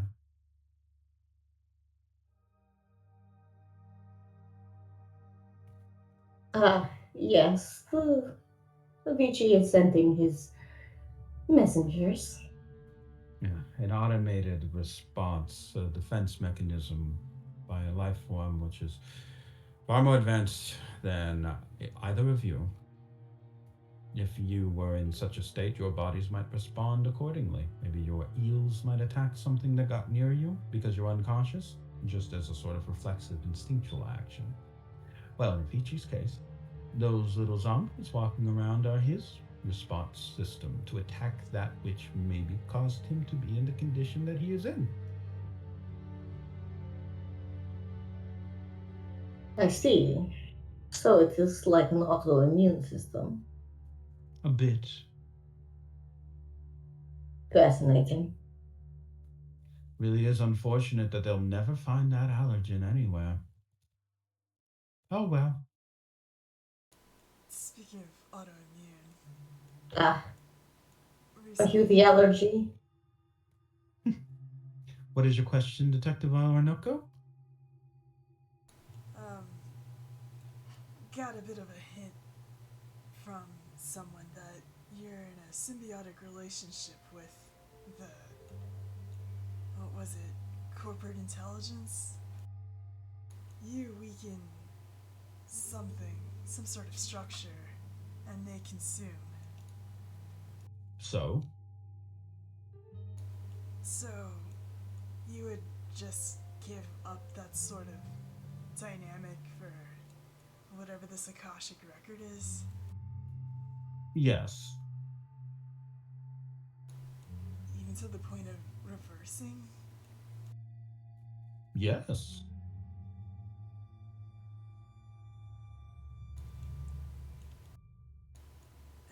It just seems so. Simple? Yeah. It is, very.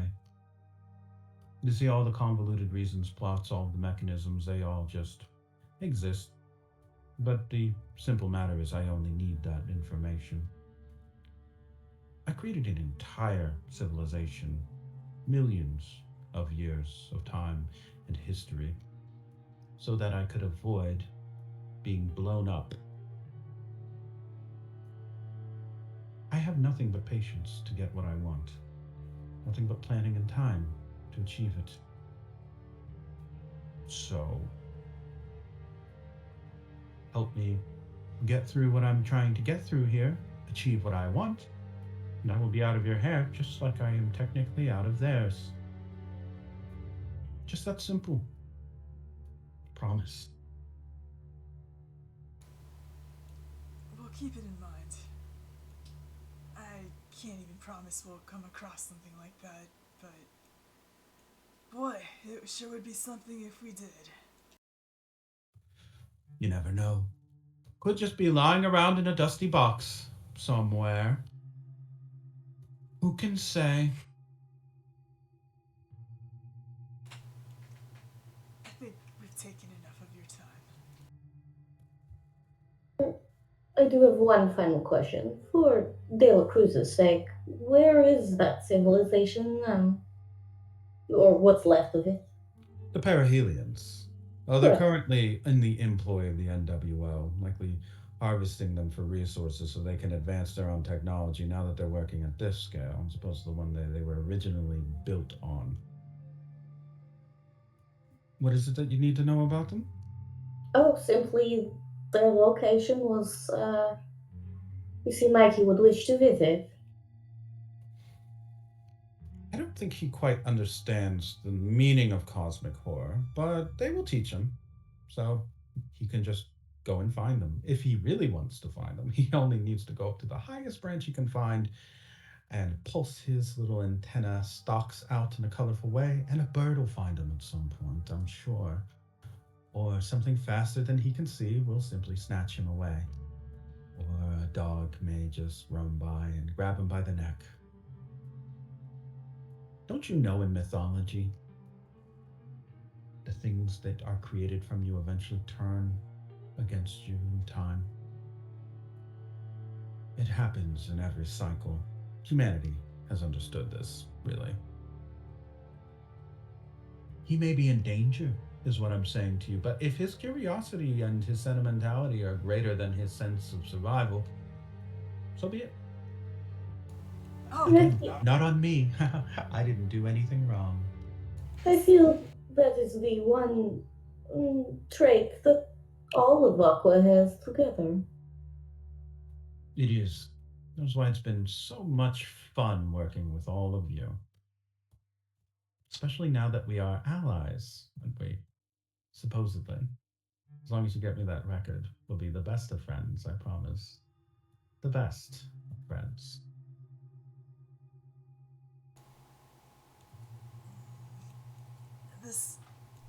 this thing you talk about, does it go by the name of Bother Father by any chance?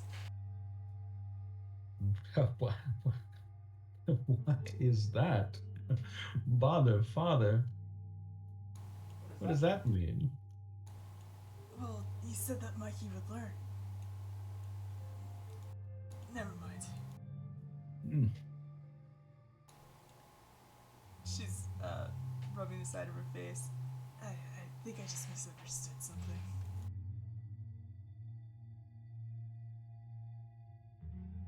Yeah, we'll be going. I'll see you again at some point, I'm sure. Though I don't know when, and this is relatively new to me. What's time to you, after all? A road. Nothing more. See you further down it then. Hopefully. Goodbye, Leroy. This talk was enlightening. Good. It's been too long since someone said that of meeting me. I think the last one was Saint Laurent. He leans back in his chair, and leaves begin to fall. Green leaves around his head and around him and his throne, as if carried on a wind.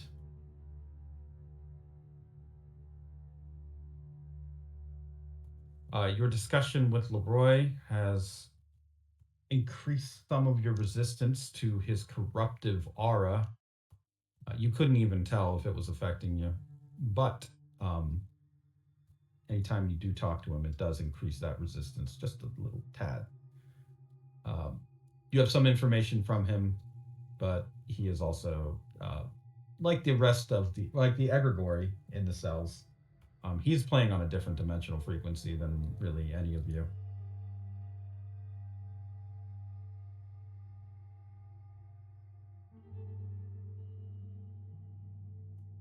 He only has one request, one favor you need to deliver: the Akashic records. Yeah, no big deal.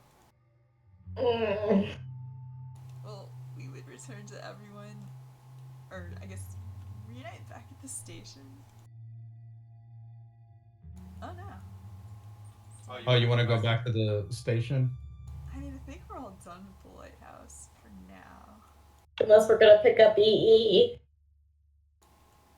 EE is probably going to still need some repairs. Okay, so we'll leave him for repair. Yeah. Unless you want to talk to any of the other prisoners, I think we're done here. Yeah.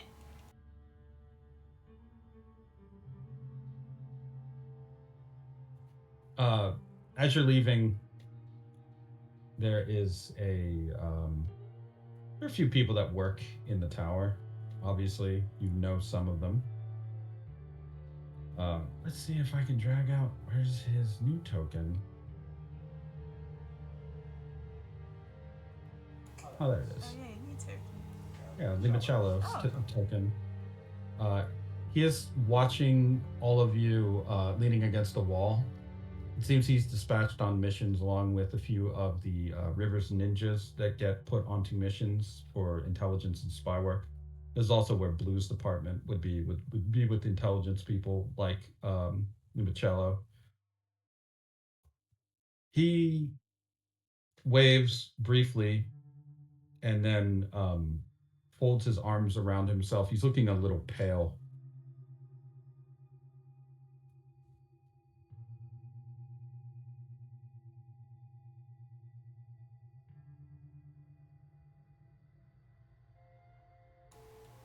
We should probably go up and say hi. How much do we two know about? He's mostly Mikey's partner. Yeah, he's a friend of Mike.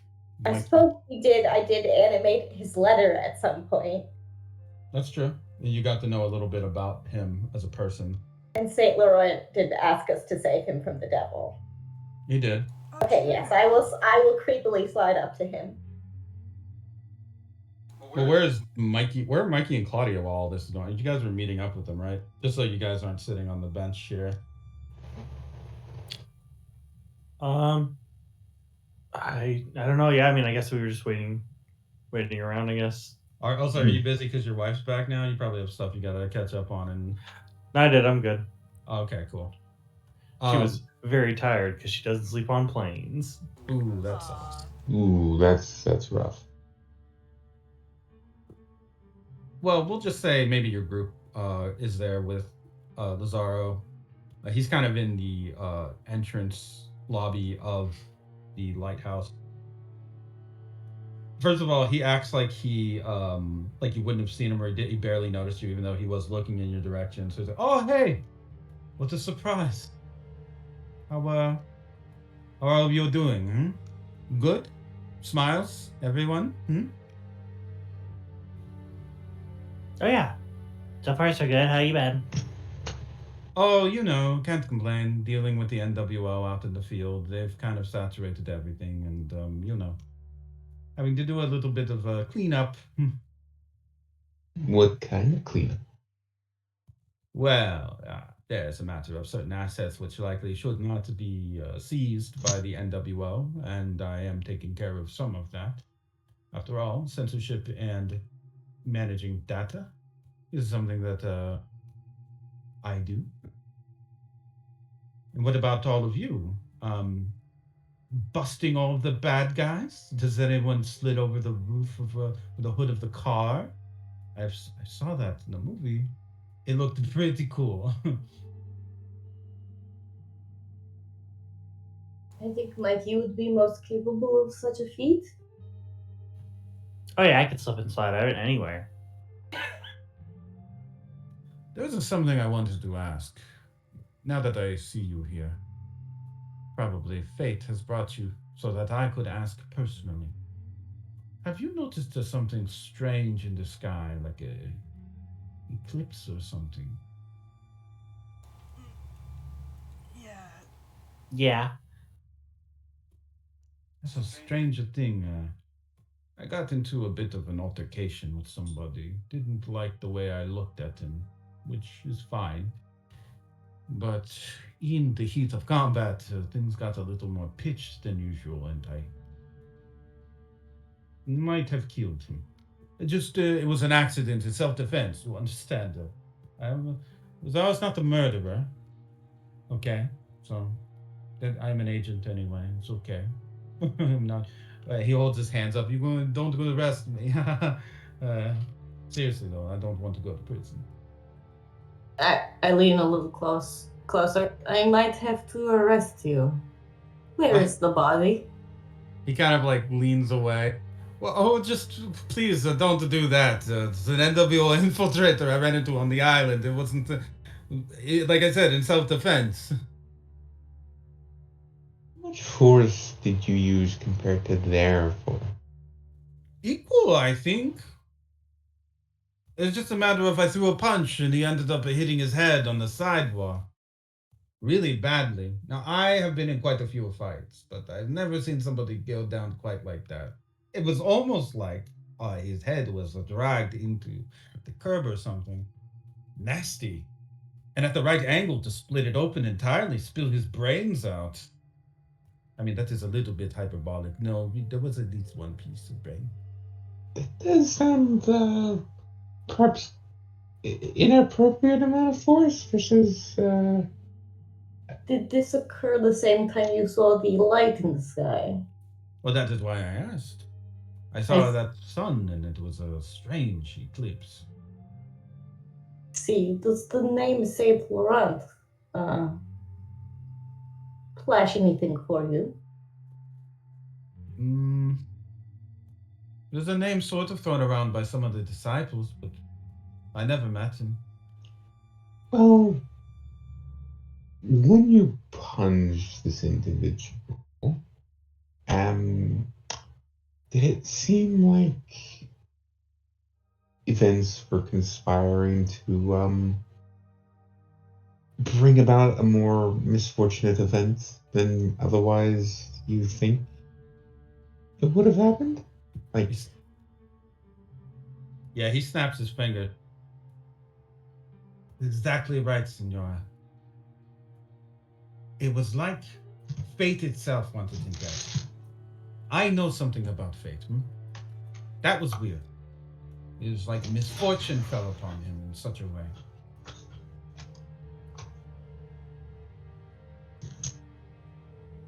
I think that is your father's way of protecting you. I regret to inform you that he has died a second time. He gives you a weird look. My father, I've never met a man like that. I don't know a father. As far as I'm concerned, my mother waited under a moonbeam or something, and then I was conceived, like Jesus.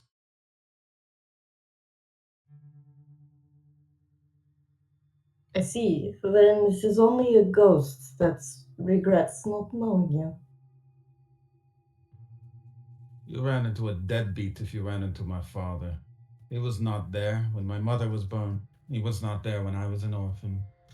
And quite frankly, if I see him, I will kill him. But you say he's dead, so I have a small glass of champagne.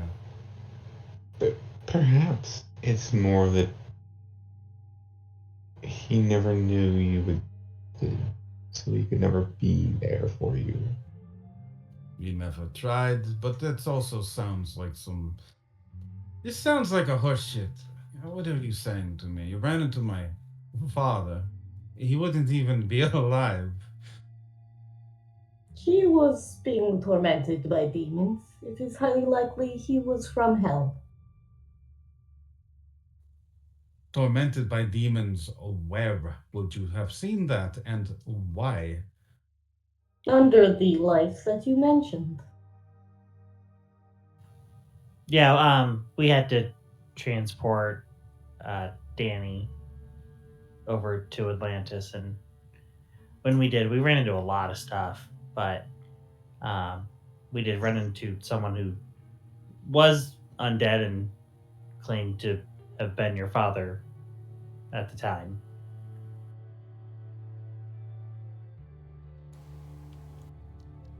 He was, Lazaro, no, go ahead. he was taking something pretty hard.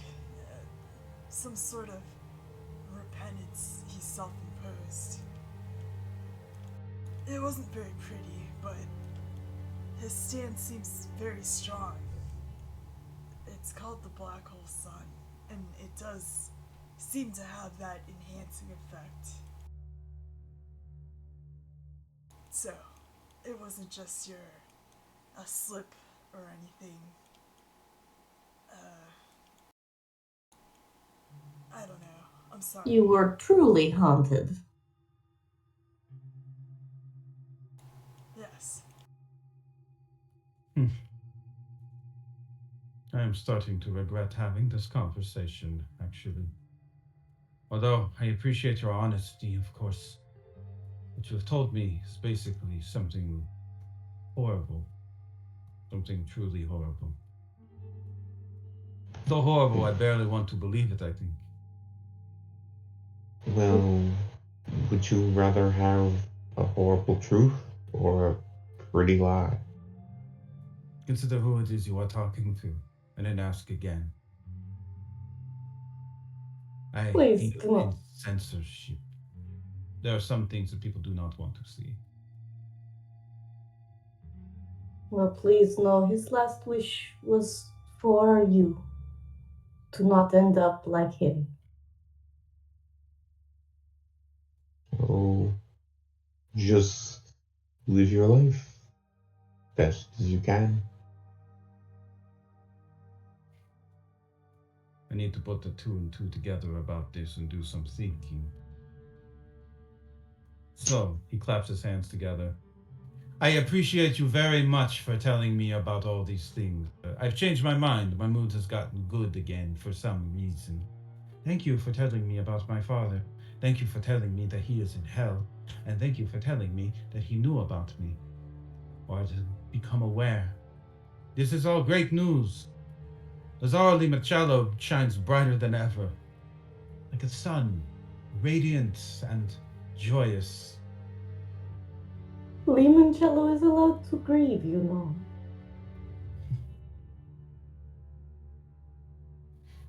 He steps closer to you, I speak.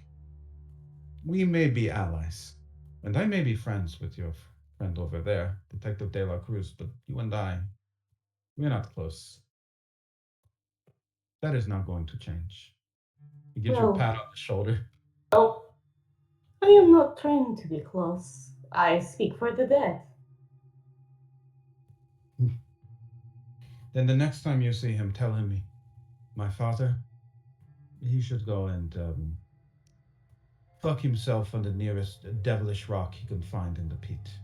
Or, if he really needs to, jump headfirst into the lake of fire. Or, if that doesn't work, maybe there's a serpent that will chew his balls off. Doesn't matter. Thank you so much. Yes, I am does. going to retire before I can barely contain my contempt. I understand. You do not at all. He walks away. There's a small twitch in his hand as he went to point at you as he said it. There was a twitch in his hand and on his face, but then he restrained himself, turned, and walked. It seems that there is a lot of anger within him, easy to read.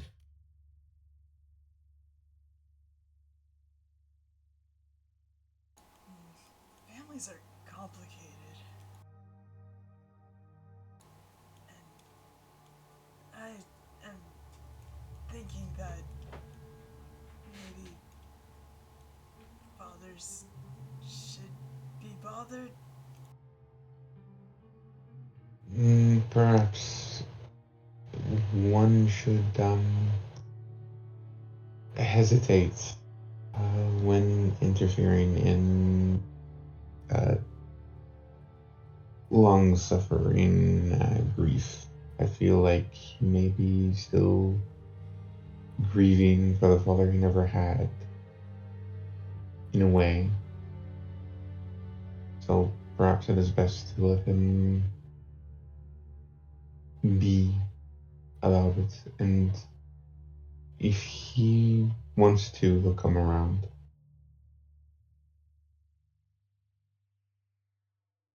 Oh, speaking of coming around, we have a lot to fill you guys in on. But Huh? we could do that on the back of the station, I suppose. We'll fill you guys in on the way.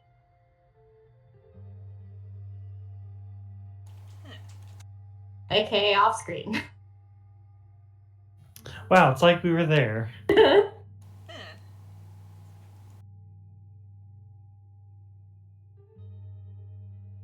So there's a psychosphere, and it's older than people are, and etc. All the things. Oh, there's a mirror world. Yeah. Oh, and you can find your people by just standing up real high and spreading your wings out. Yeah, pulsing. Something may come steal you away. Mikey, it may be your son. I was gonna say, yeah, you mentioned that, and he just kind of nods and goes, "Yeah, makes sense."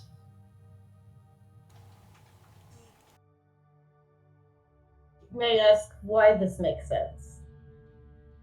Oh, for land slugs, there's a type of parasite that can infect their eye stalks, and the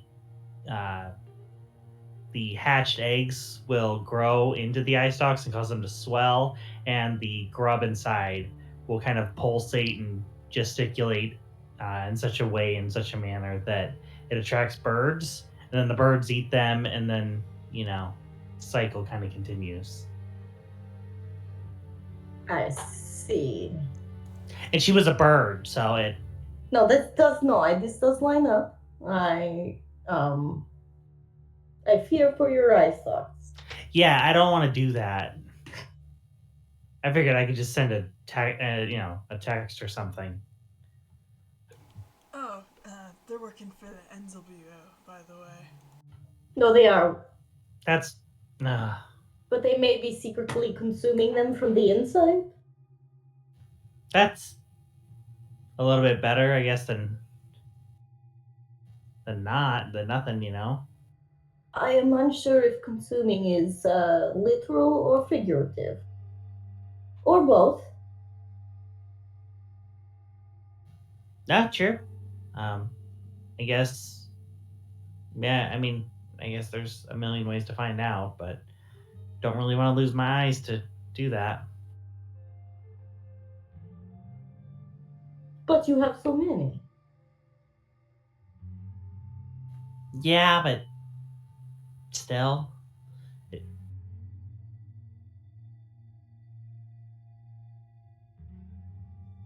All right, you guys are planning to go back to the station.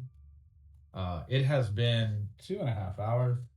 Why don't we take a 5 to 10 minute break and then get Yeah. back to it and get back to what you're doing at the station? Sure.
Hey, I'm back. I didn't know that it had been a little bit longer than I intended for a break. Sorry about that. I was trying to prep a few assets. So everyone's here, right? Yes. Okay, yeah, sorry Yes. about that. Good lord. Okay. Um, so you are going back to Stella Maurice, the police department. Um, Let me just real quick fix something and then drag all that out. You have some new information and perhaps some plans that you'd like to put into place. Let's review that real quick. Okay. So, do this.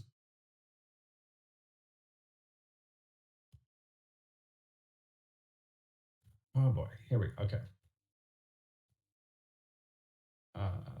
So, with the information that you've gathered from your visit to the lighthouse and just generally what you've been through on the way, well, I guess the session before that, what is it that you guys would like to focus on now?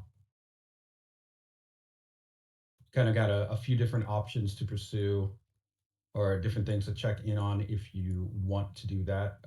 There is the threat of the incoming acid zombies, of course, at your shores. There is the Lords of Acid. There are samurai battles happening kind of, I wouldn't say exactly in public, but they're not too well hidden away from it either. So you kind of got a lot on your plate.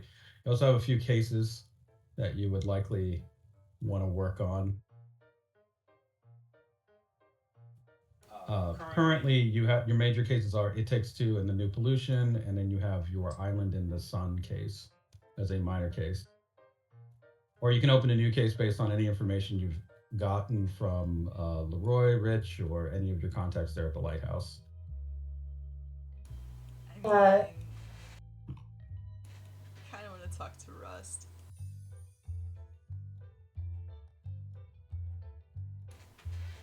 Um, or what would you like out of Rust?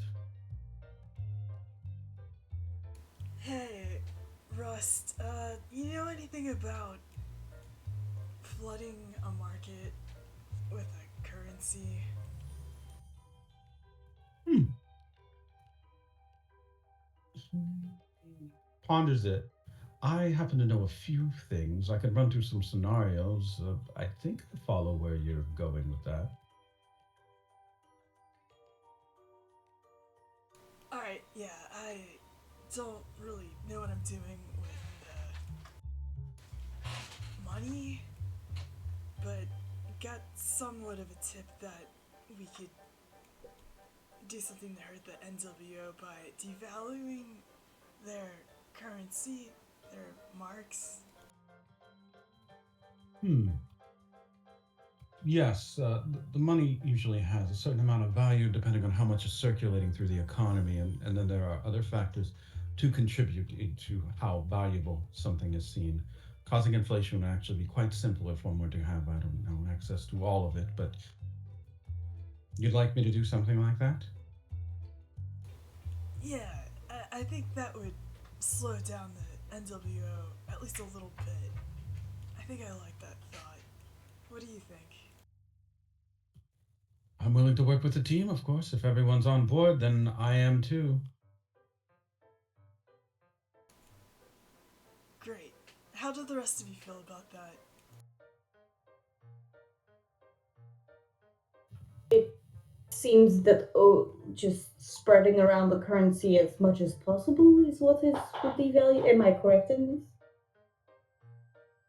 Well, that would be right.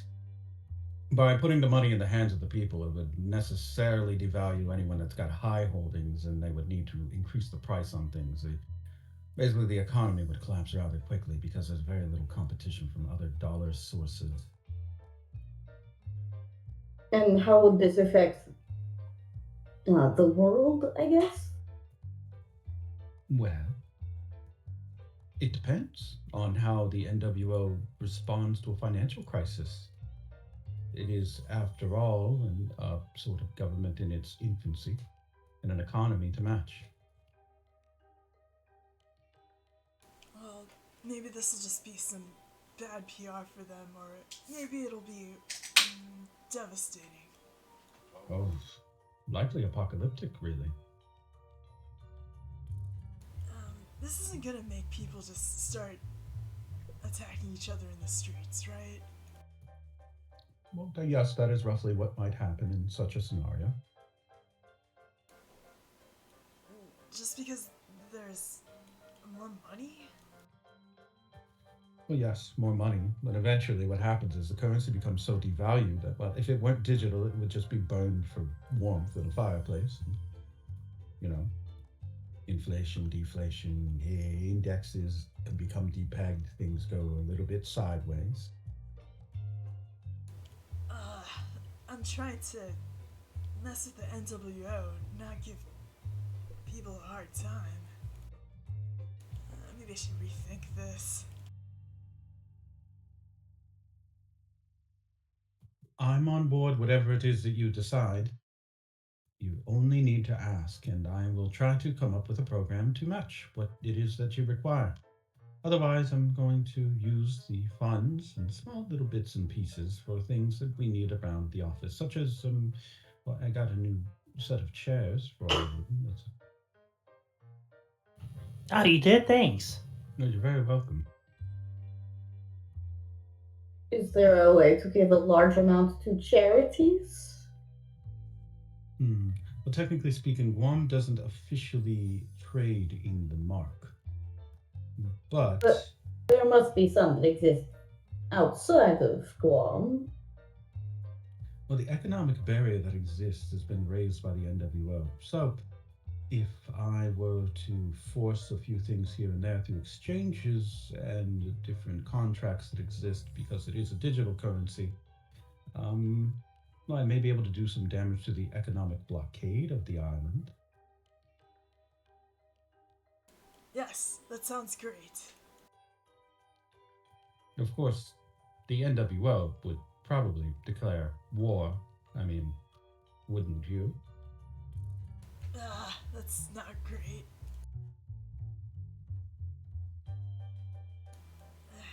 Money is confusing. I mean, no matter what, when we use it, they'll declare war. But I mean, Have they not already declared war against us, sending ships into our water and causing the black hole sun to appear? I think the core of it is the war right now is kind of like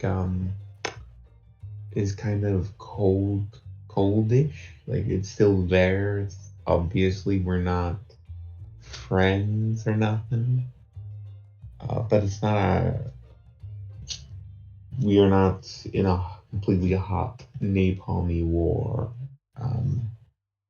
And if we use it to bankrupt them, if we use it to, say, expose all their members' darkest secrets, and get people to completely turn against them, we would be essentially upgrading from coldish war of nobody likes each other, but hey, we're not gonna try to immediately just push all of our forces here because you've done this, into all out kind of thing. So it's like, I mean, I'm not saying no to it, obviously. It's just that I'm wondering if we should do it now or just wait for the right moment when they're going to be just as occupied as otherwise. Because right now we've got a lot of things in our plate, and they have the rest of the world under their little thumb. Maybe when we actually have allies, we could. Well, obviously we do have allies. It's just when we have everyone kind of on the same page, you could probably do it more effectively. But everyone kind of needs to be on the same page. We need to kind of be unified, I should say, before we pull the plug, in my opinion. If that makes sense. But maybe we should just do it because it would catch them by surprise.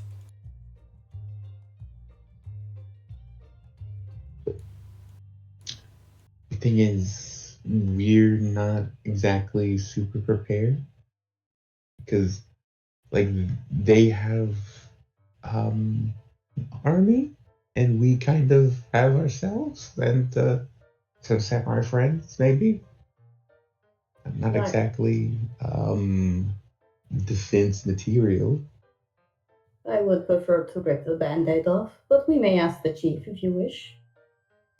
Russ, what are the chances that we lose this if we sit on it too long? Well, it depends. The case that you just closed recently, um, involving a scraping situation, likely is going to get some interest out of the NWO's money markets. Now, not a terrible amount, I imagine. It's probably a drop in the bucket, really. However, it may cause them to tight security protocols. And I'm not sure exactly when this will expire, or if they even realize that we have our hands on it. Seemingly not, as I am still alive.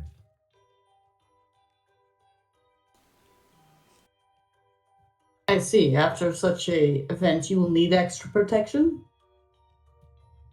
Yes, likely so. I could just live in a basement somewhere, I think, and wait it out. What do you think, Mikey? I mean, I do like the idea of destabilizing them, just because, you know, they are this new terrible world power that has taken over. But we will, yeah, be bringing them down on us when we devalue their currency. They'll likely trace it back to Guam, if not us, specifically. And I mean, we've got so much to deal with already. Do we need a whole new army? I mean, I guess the best worst case scenario is they show up the same day that all the masses from the trench come up, and they have to deal with that before they get to us, and we just kind of let them clash. But That sounds like a smart idea. Perhaps. Can Or, we time it correctly? well, yes, of course. I could set schedules to chunk large amounts of the economy and then execute at a certain time, which would make it an unignorable problem. I am for it, Mikey. Very good idea. I think there's a what? Okay. I mean, yeah, I guess that is a two birds with one stone situation. We could pick off whatever's left or whoever's left. You understand, of course, this would be technically something like a World War V. We would be starting. Yes. Yes, I'm not happy with it. Hmm. Never thought I'd get into this sort of thing when I joined the police force. Neither did I, really. I mean, kind of thought I would be doing police stuff more than World War Five now, actually. Well, there are other alternatives. I don't know what the timetable is like, but I understand that there is to be a zombie force landing. Is that the wording? Yes. So the clock on that probably ticking. I'll leave it up to you all. But if you need my advice or want my input, I can run a few simulations or something of scenarios that you may be interested in trying. No guarantees. Fascinating. Please do so.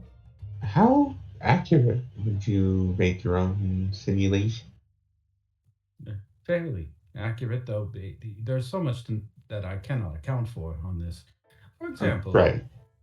have any of you ever wondered why it is that the NWO simply doesn't just take over Guam, just fully occupy it? There's nothing to stop them. They are a superior force, or at least seem to be.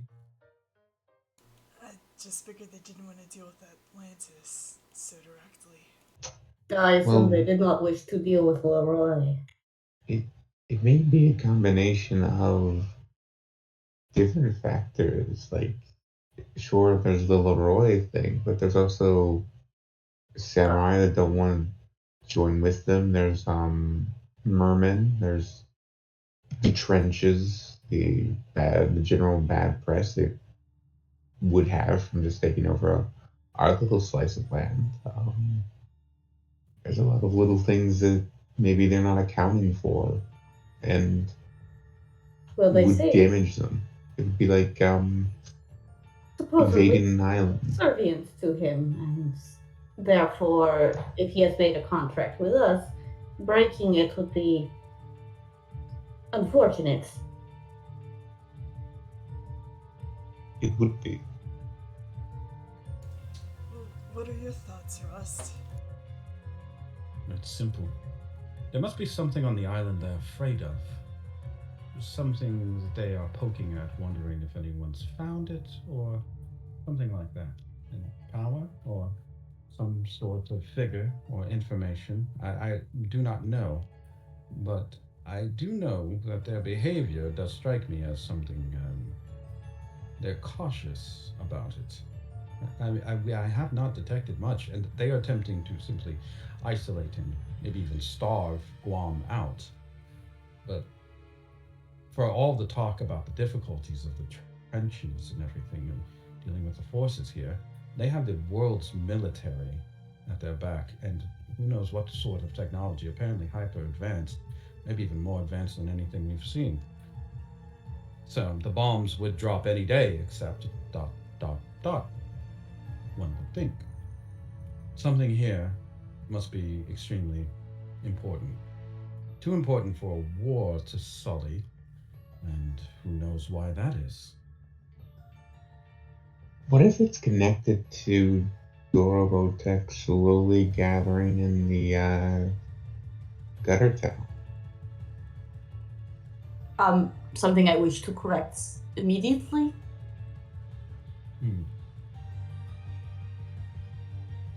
Well, they wouldn't have been afraid of the war coffin.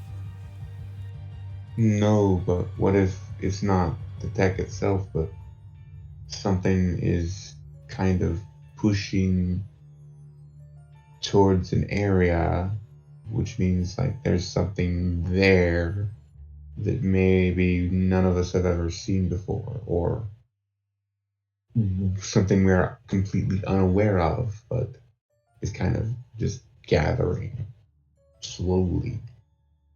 You know, kind of like being in the middle of a hurricane. You know, outside of the hurricane, it's all messy, but inside there's like a little eye that kind of gathers everything around it.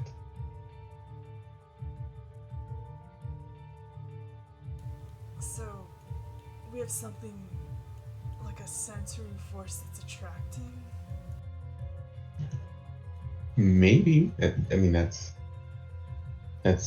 just a guess on my part, but perhaps that's why they haven't done anything, is because there's something here, like Russ is saying, but it's somewhere nobody's even really looking. Because maybe it's just like tech nobody is looking for, or just something bigger than that. It's just under the surface. Wouldn't it be someplace that Dorbo would be onto? I mean, You mean like the not giant just- stretch of beach they bought? Or the multiple places around the island that they poisoned into a pentagram? They may simply not wish to have cursed lands. I mean, Do we even know what's at the center of that pentagram?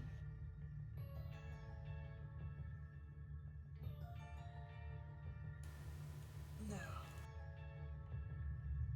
I assume we did have people search the pentagram's 5 spots and its center, I would assume. The center is over Stella Maris. So it's just the whole city. Yeah. Yeah.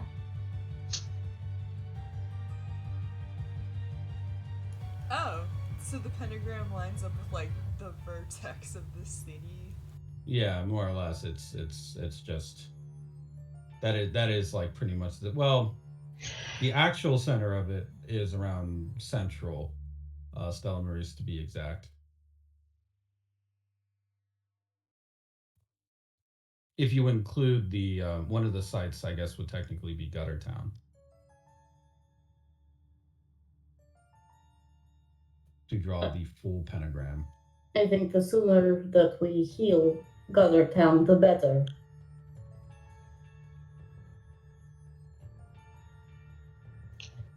Then perhaps we should start contacting John Be Good as soon as we can and try to fix what's wrong with it.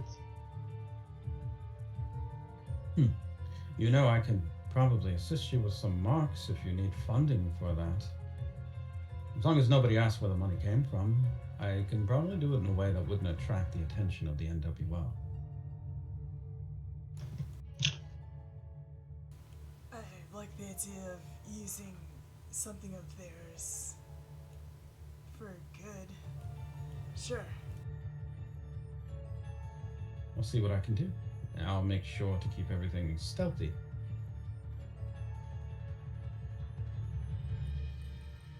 Sounds like a plan. Just be safe. Trust. Don't. Don't overdo it. Oh, I'll be fine. Don't worry. I've been doing this for quite some time. Just hiding and doing what I do on computers. I'm sure this will just be routine, but I won't get cocky and get myself killed either. That would be foolish. I am simply no fool. That we really don't want you to just get yourself killed. You're part of the team. Thank you, Detective Cornell. That really means a lot, actually. Well, no reason to get sentimental. It's back to the hard work for me. So only need to turn my third monitor back to business mode and the second monitor back to easygoing episode mode, and then my first monitor to my work. Simple. And when this is done, I will begin. And he begins to type on a keyboard with multiple very, very quick strokes of his hands, which are covered in very long sleeves. That's a weird workflow, but yeah. As for us, where should we start? I don't know, grabbing some trash bags, some gloves. I don't know how you clean up weird technological decay in the. I was told that holy water would be best, so we had intended to employ Yes, you're right. Natty for Yes. such events. And I can always try to see how Johnny Be Good could help spread the word and get more people to help out and try to make a lasting change there. I think a lot of the trenches could use with a spokesman that people will actually look to. And he's someone I think a lot of mermen look towards. We could always set up a reward cache for information. That way we could have many eyes on the ground. All right. So basically what we can do here is you guys can work the major case, the new pollution. It'll likely be carried on to the next section, but that one covers more or less what it is that you're trying to do regarding the Yeah. pollution and corruption in the city. So why not work on that one? Let me get a list of what it is that your characters would like to do. I already know, Claudia, you want to talk to Johnny Be Good. So Right. that covers one thing. Mikey, what is it that you would like to focus on? Um, I am not 100% sure. I guess. Um, I guess I can be on Maddie duty. I can go get her, or I guess see if Rivers will let us borrow her. Whatever weird hoops they might try and jump us through. Okay. Ice Peak, what would you like to do? I did want to try to make it rain. And I think the Midnight City thing is a different case. So mostly that. Just mostly make it rain. Yeah. Um, I guess we could do research on the cursed metal. Yeah. Okay, and Enya, what did you want to do? Enya could she take like her team and set up sort of like a command post for people to like turn in things and just sort of lay things out. So you want to do like set up coordination more or less? Yeah. Okay, that's perfectly fine and can work. So we'll just handle those kind of like roll by roll, and you guys will obviously be able to assist one another uh, in the event that it makes any sense, and it probably will for some of these. But let's get to the first things first of it, which is probably the Maddie part and contacting Johnny Be Good. Kind of hard to get anything going without those things in place. So Fair. yeah, let's do that. So Claudia, what is your pitch to Johnny Be Good? Because he's a pretty busy guy, but you're a member of Aqua, so you're a high priority meet. I figure the pitch would go something like we're trying to we saw firsthand just how down and polluted and everything that uh, Guttertown itself actually is, and we want to actually make a lasting change. And to do that, we need not only a good spokesman, but we need a concerted effort. And we think perhaps that with someone at the helm of it, the merman will actually listen to that. We can actually make that change possible instead of just where it languishes kind of in the background where nothing gets done because nobody wants to be the spokesman. Nobody wants to go down there and actually try to fix it. Everyone just wants to kind of let it be. And I think if we prove that it can be done, it'll improve a lot of not only just the actual pollution level, but the relationships with everyone, with every other district, perhaps. That, hey, if Guttertown of all things can be fixed up, can be made better, then we can all come together for every other district. You know, kind of if we can fix this, we can fix anything. Okay. Well, Mr. Be Good, I mean, he obviously feels, I would say, strongly about things involving fixing up any part of the island for the betterment of merman life and relations in general between you guys and the humans that you share an island with. Let's drag his token out. There he is. His response is notably positive towards the direction of um, environmental efforts, especially because they do affect Guttertown and the trenches so much, and there's so much of the population is concentrated there of mermen.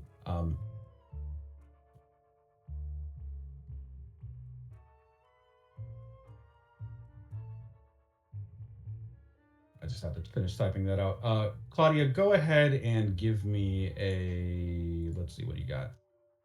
You're gonna give me a. Give me a martial arts. Give me a power roll, basically. You will be opposed by a roll from the case's society rating. Oof, 4 versus a 1. Would you like to re-roll? Yeah. I would like to fate point that. Okay. If you spend 2, you'll beat it, or you could just try to re-roll it. I'll go ahead and spend 2. I mean... And what are you invoking? I'm invoking... let's see. I'm going to invoke her drive, give her a voice worth living in, and her and community outreach investigator. Okay. And you also get a +1 bonus because of the yeah, you know what? Because of the +1 bonus from the lunar phase still being white, what you're promoting is really a harmonious action here. You only need to spend the 1 fate point, I'd say. I would put you at a 4, you'd meet it. If you go over 4, you will do obviously more damage to the case, so spending 2 doesn't hurt. It's up to you. Sure, I'll spend 2 to do a little more damage to the case. Okay. In that case, yes. Mr. Be Good hears you out and knows your credentials. What did you invoke? I forget. Community outreach investigator and her drive to give her boys a world worth living in. Right. Those both resonate a lot with Mr. Be Good. It's likely that your kids may even have watched his educational programming at some point. He's known to be popular amongst the children of the merman pop segment here, and even some of the humans. Detective, I have to declare, I've been thinking about this issue for some time, and I don't think that it's right that our people wallow in misery and pollution as long as they have. We may be adaptable and hardy, but that does not mean that we do not have some sort of right to a clean and comfortable life. I think just as much as anybody. I can certainly help to rally more political support towards cleaning, including much needed chemicals and machinery that I think would be very practical in these matters. Thanks to the current era that we live in, those machines are actually quite portable, just only expensive is the thing. Acquiring funding would be difficult, as you know. The island of Guam is not likely to want to funnel money towards anything involving a poor section of a city that's unfortunately got rather high crime statistics. They would likely see it as throwing money into a fire, as they have said as much to me in person. Unless, of course, there was some sort of donor charity. I can contact a few. Many are tapped after the reconstruction efforts to the trenches and how they've been stymied by the violence there between samurai, mermen, and, of course, the Daganites that have unfortunately infested our fair city.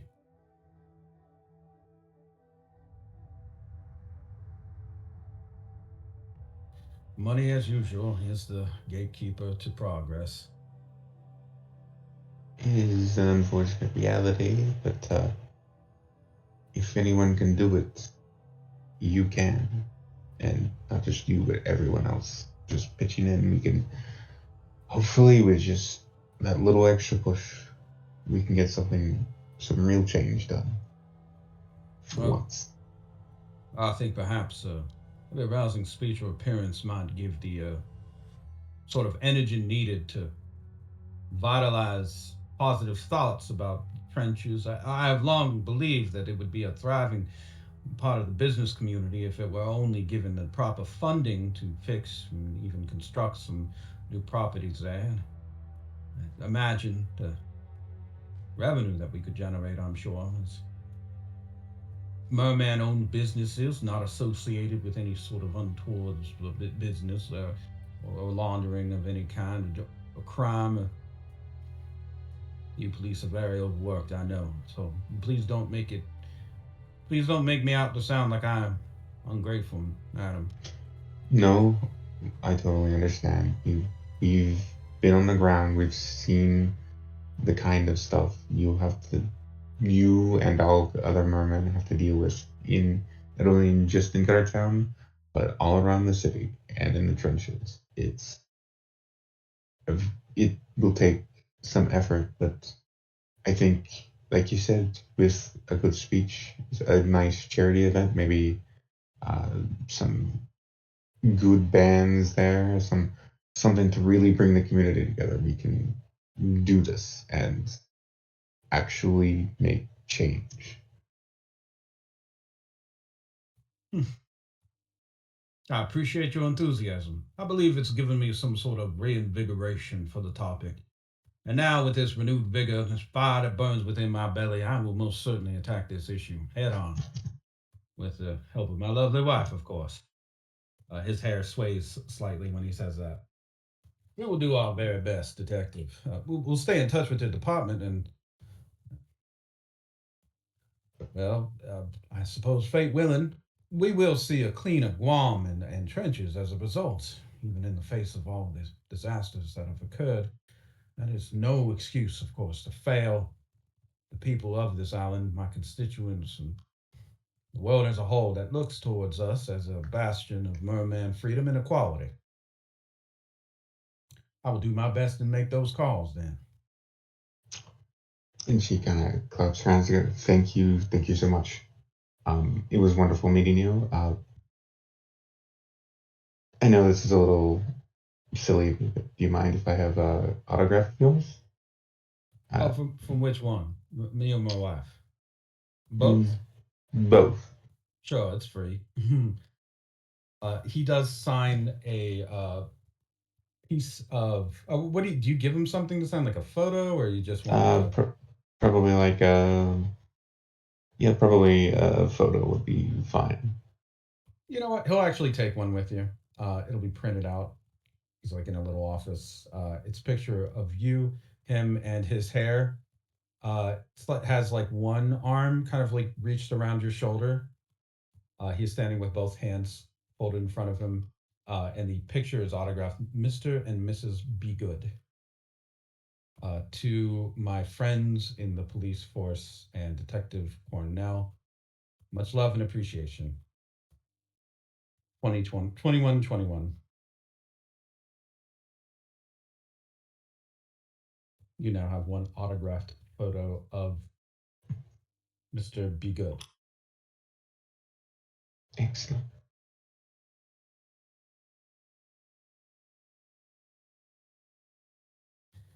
So, moving on to Mikey. Mikey, you want to bring Maddie out for this. Yeah, we're gonna make it rain on him. All right. So You're going to need to pass a more significant difficulty modifier to get that done. Let's see what it will be. 5. I was gonna say, if I'm willing to put up with Volta's uwu personality, can I lower it? Uh, I'm really putting it on the line. well, you're already That's in and out of character.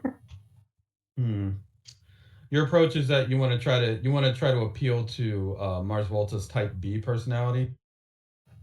Flip a coin. Roll a 1d2, and we'll see which one you get. One is the alpha, 2 is the beta. You do get mode B, mode beta, Director Volta. That will make the difficulty a little bit easier. You need to. It was a difference between rolling power and rolling slick, basically, or extract versus slick. Technically, you have one more advantage now towards your goal. So go ahead and give me a slick roll.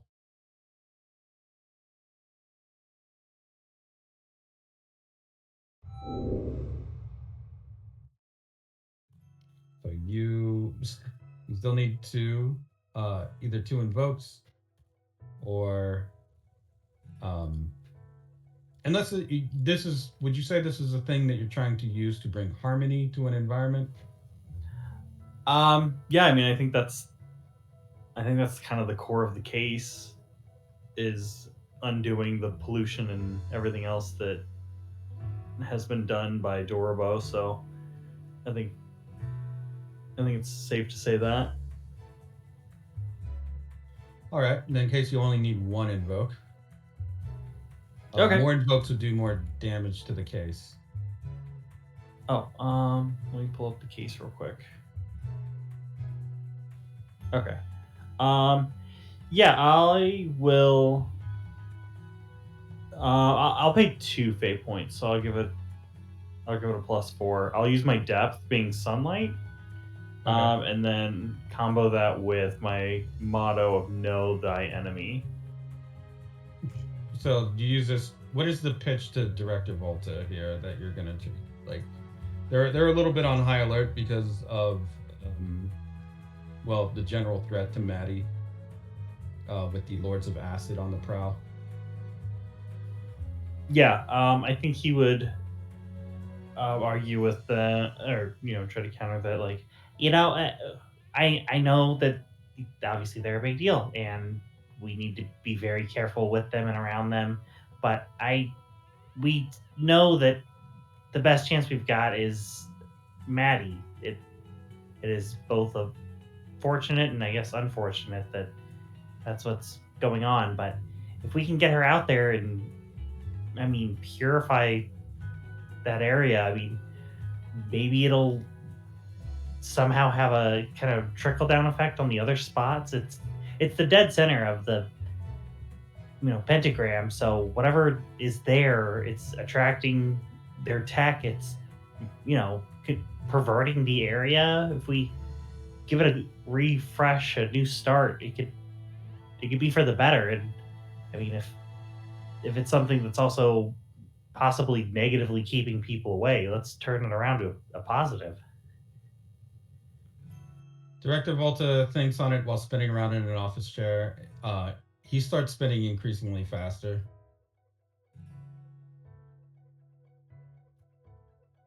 Until he finally comes to a stop and kind of swirls dizzily. Woo! You said a lot, but I think I caught most of it. It's pretty dangerous right now to put Maddie out in the field. Somebody might try to, I don't know, kill her. But protecting what little life there is to protect is important. So, I don't know. I'll agree, I guess. Reluctantly.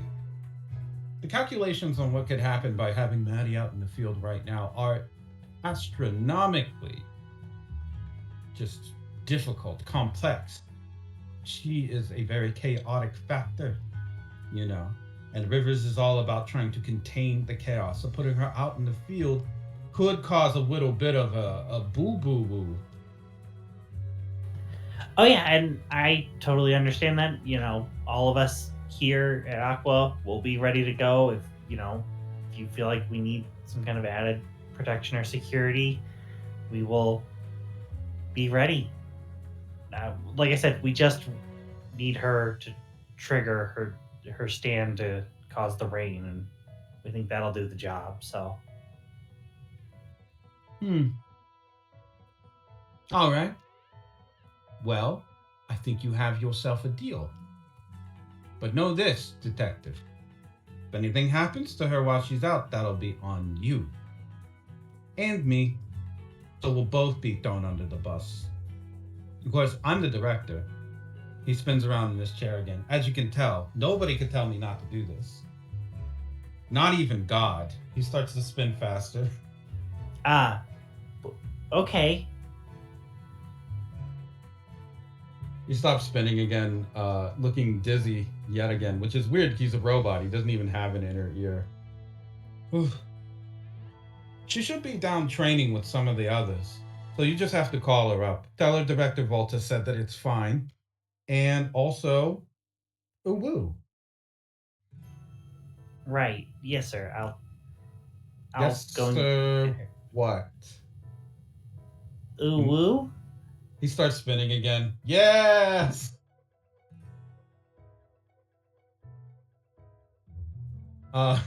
Because you passed your roll, and you now have Maddie on your side here. You will gain some advantages while she's out in the field with you. Let's drag her sheet out, or at least her icon.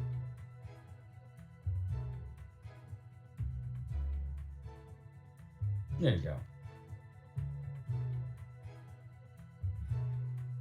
Maddie, it seems more than happy to go along with your plan, by the way, because she's been cooped up here for quite some time. After the miracle with Michael, they have been like really monitoring her, running her through the course of like trying to get her to be better about using her stand, and generally not letting her outside of the lighthouse because of the threat, which she's aware of. There's no way that they wouldn't tell her that the Lords of Acid may target her. However, you and your squad are hopefully going to be able to protect her. For now, she's kind of with you guys. You just need her to create a source of holy water, right? Yeah, we just need her to start running the water, and hopefully that'll do it. I mean, she did that to Michael, and That's true. seemed to work on him. All right. What water do you want her to try and sanctify, or make holy here? Like just general seawater, or is there a reservoir that you would like to use for this purpose, or just water around the Guttertown near the cove? Yeah, I was gonna say probably the surrounding waters. If she can't trigger like a rain to bless, then yeah, let's I guess just start hitting the waters around the area. Yeah. With some security details, she will be able to probably start working on that. It's not an instantaneous thing, or sometimes it is, sometimes it isn't. The nature of miracles is that sometimes they can be unreliable. So she's just going to have to work on some of the meditation that she's gotten from training with Rivers, and the intent of the act, which is focusing on making a cleansing rain. Who would you like to put on security detail for that? Could be a squad, could be a character. Oh, for Maddie, Yeah. uh, I mean, Enya could just be on Yeah, top of that. I was gonna say, I mean, Enya either can, Enya sure. or her squad, I feel like are the best. I believe her squad is occupied currently. But yeah, I think if her squad is doing something else, then definitely. Okay, Maddie will be with you then, Enya. In Guttertown, I mean, you've been to Guttertown, I'd say enough to know that Maddie would be the fresh piece of meat there. Yes. She is a very vulnerable young woman who looks very human and doesn't have the usual sort of mutations to flex at people to show that she isn't. So, yes, gotta protect the baby. Going up to the other task that you guys have, Ice Peak. You wanted to use your scientific research for the most efficient distribution of holy water. You can go ahead and give me your brain trust roll, we'll say. analyzing weather patterns with information provided to you by Rust. Bleh. Some assistance there. It may not be as difficult as you imagine. Oh, Yeah, you phew. actually. Okay. Yeah, you do fine. Um, yes, the models that Rust is able to generate, he has some experience with this. Tell you that if you were to seed water within cloud movements at a certain time, because of Guam has a unique sort of weather system. First of all, it's very humid, and the winds seem to kind of act in a more spiral or circular manner around like Guam. So the result is that because it's a tropical climate, like it doesn't really get touched by hurricanes and typhoons a whole ton, and torrential rains do occur, but they're not usually like storm force. So it would likely need to be a sustained rain or one singular heavy rain at targeted areas. A sustained rain may provide you with more general coverage of what you're trying to achieve, but a targeted heavy rain will probably have a more direct impact on one specific area. So, which would you prefer as a method? The sustained one, more general, spread out, or the more targeted one? Where do we know where we need to target though at all? Presumably, you'd want to target Guttertown. I mean, Yes. So if you were to target specifically Guttertown, you may have a more direct and less difficult result than a more sustained rain. In which case, Rust will then have to work with Maddie. Rust, are you willing to go to Guttertown? No, No. not at all. And Why you- would I go there? It sounds horrible. Hmm. Do you wish to work with the squad? Yes. We will protect you. Well, can't you just bring a laptop and I could just remote, do I? You'd have to work directly with a beautiful lady named Maddie. That's not quite the bait that you imagine it to be. I'm a It's my- civilized gentleman. Sorry, say again? He says, it's not quite the bait you make it out to be. I'm a civilized gentleman. Oh, that makes one of us.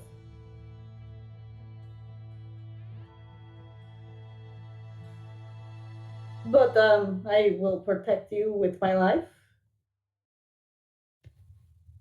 I don't like leaving here. It's awful dangerous, but sure. I think I could. Guttertown, you say? Maybe it's just a name.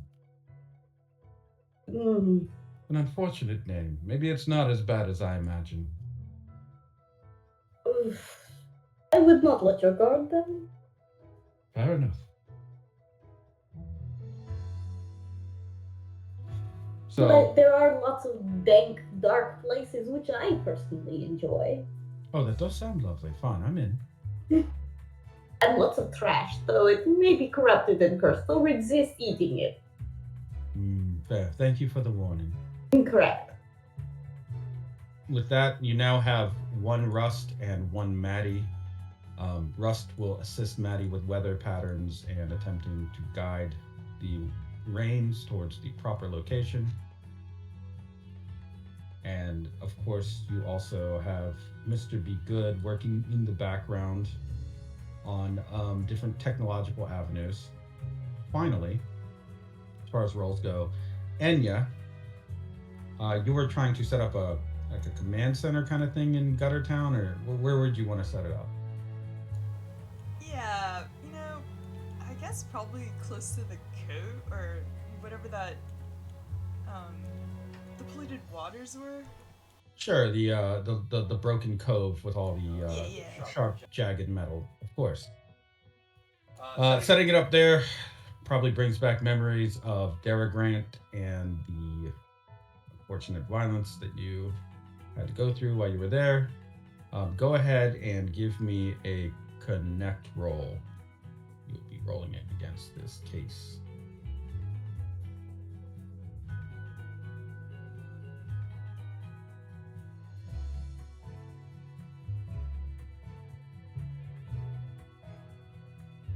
Four. It's obviously an invoke. Yeah, local legal will say traps have been placed by different shell companies to try and keep any kind of like police um I don't know what to call it exactly. Command center establishment. Basically, that what the it's like you cannot do this without proper clearance and blah blah blah. It's a lot of red tape, probably left by the Doribo group on purpose. uh, But you would like to overcome that. What do you invoke? crisis negotiator and say that this is an incident. Okay.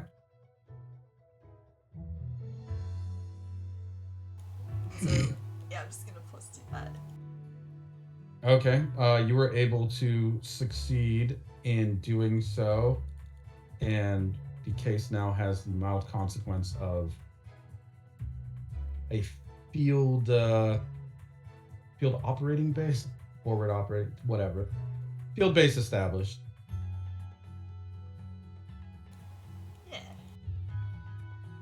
Okay, so you have your field base established.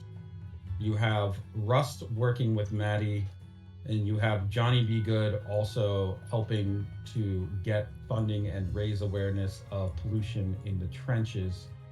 Everything is getting into place here.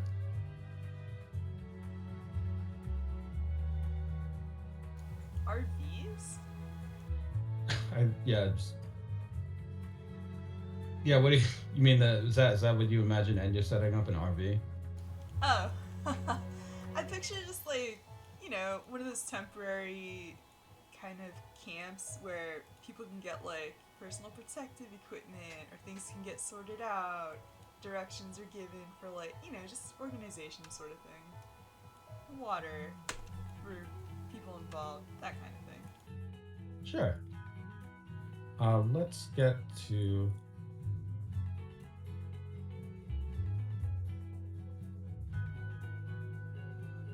Guttertown and drag out the little graphic for that. So in Guttertown, I mean, any movement that you guys have through Guttertown is going to cause some people to take notice. I mean, it's not very active otherwise, as far as like official people giving a shit goes. Guttertown has been ignored for a very, very long time here in Stella Marie. So you have already attracted the attention of the locals, and they are even more interested with the appearance of Mr. Be Good and a small group of press as he talks in front of the cameras and shows them some of what Guttertown looks like. Uh, he is leading a small group of reporters through.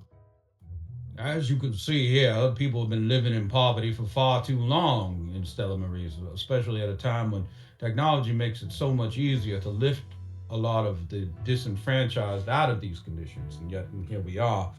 A matter of prejudice, I dare say, but also one of just simple economic disadvantage. One that could be corrected, of course. And the first step when it comes to rightly done social justice, as far as I'm concerned, is cleaning up an environment so that people and their children can work, live, and go to school without having to worry about tripping over something or the water being filthy, that sort of thing. Mermen, of course, have to go without complaint. We have had to for a long time. In the time since we first met and made contact with humanity, we've been apologizing, hiding, and generally just keeping our heads low. And we've had to swallow a lot, but I think that should rightly change. We are tax-paying members of this society. We are law-abiding citizens, and we even have representation within law enforcement here on the island. The Aqua Squad, who I'm proud to say are friends of mine, and who have done a great deal to help keep this island and its people safe, especially in light of the political upheaval that's happening all around the world.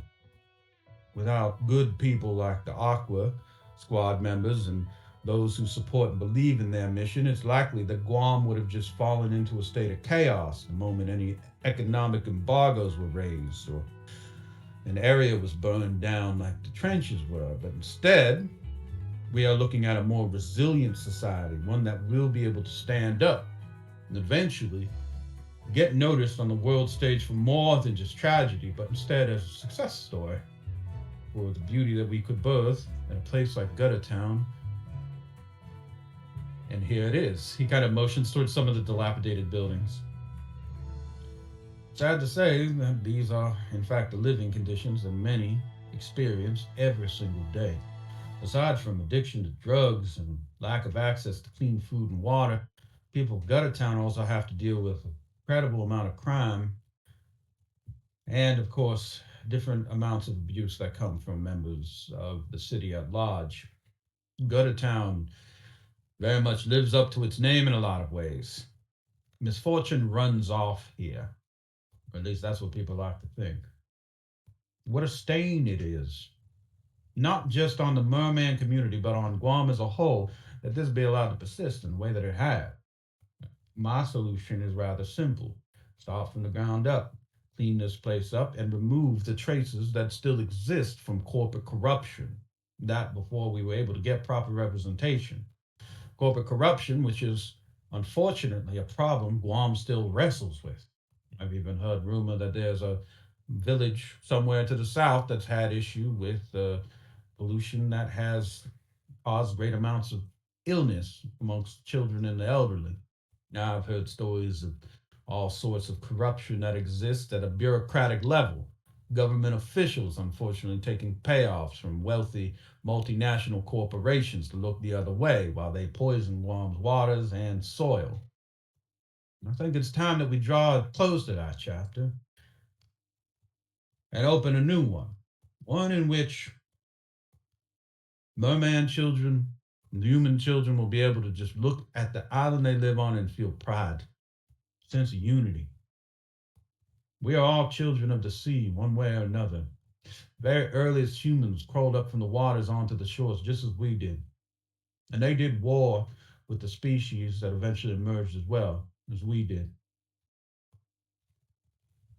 Survival is a dangerous game, however.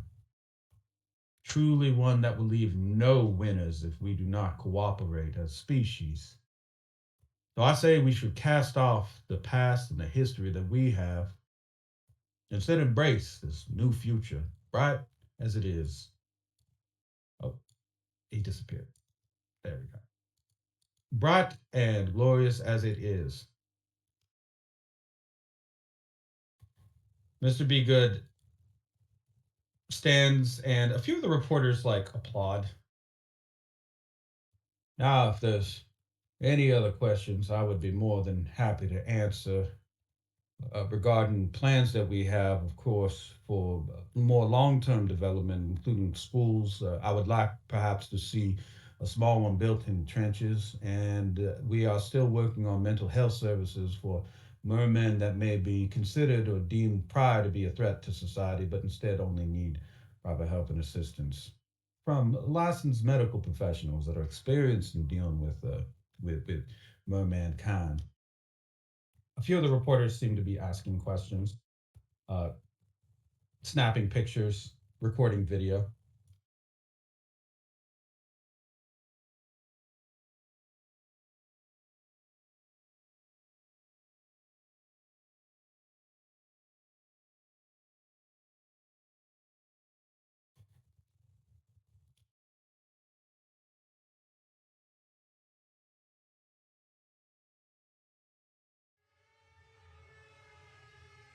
Mr. Be Good looks towards one of the reporters and raises a finger,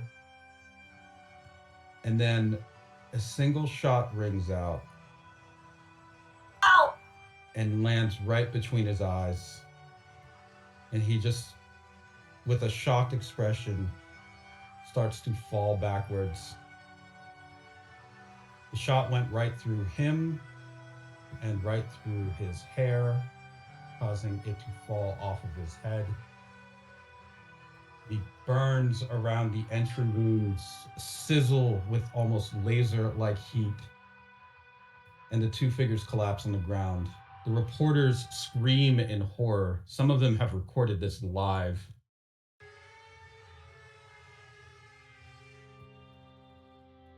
They are beginning to flee.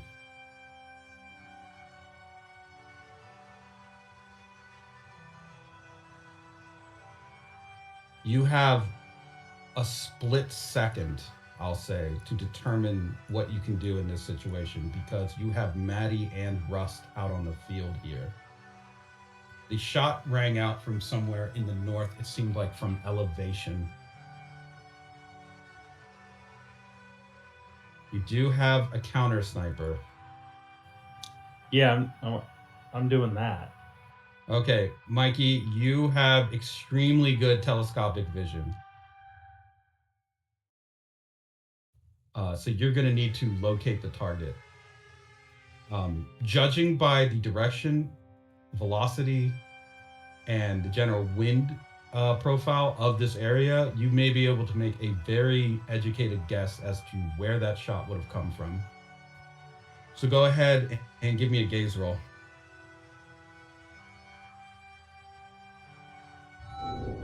A 5.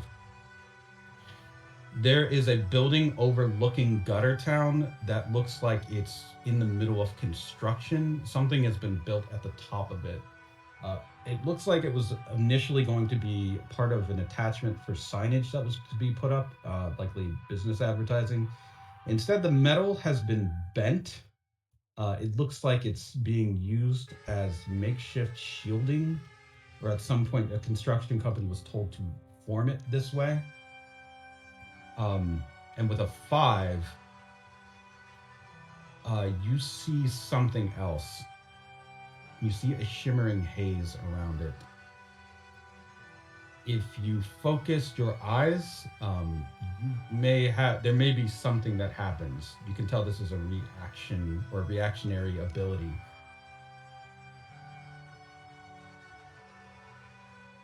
The sniper is loading another round. Will you choose to focus on it or just move? Or bring out your own gun? No. Yeah, I will counter snipe. I will get my shot off before they can get their second. Now that you're looking down the scope of this thing combined with your gaze, go ahead and give me your good eye sniper roll with a +2 advantage. Okay.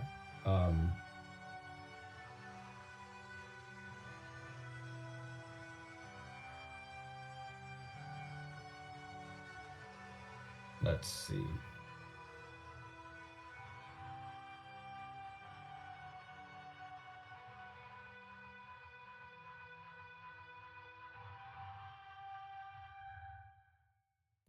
So as you're trying to make the shot, something catches in your eye and your vision actually begins to blur and you can feel your eyes burning. You have been temporarily blinded. The person who is in the sniper's nest has already loaded another round. They hold the gun steady, stare down the barrel, and turn their sights onto you, Mikey. The voice of the sniper inside, light and frail, can only mutter, "Pardon. Pardon, my friend. Pardon." He goes to squeeze the trigger shakily.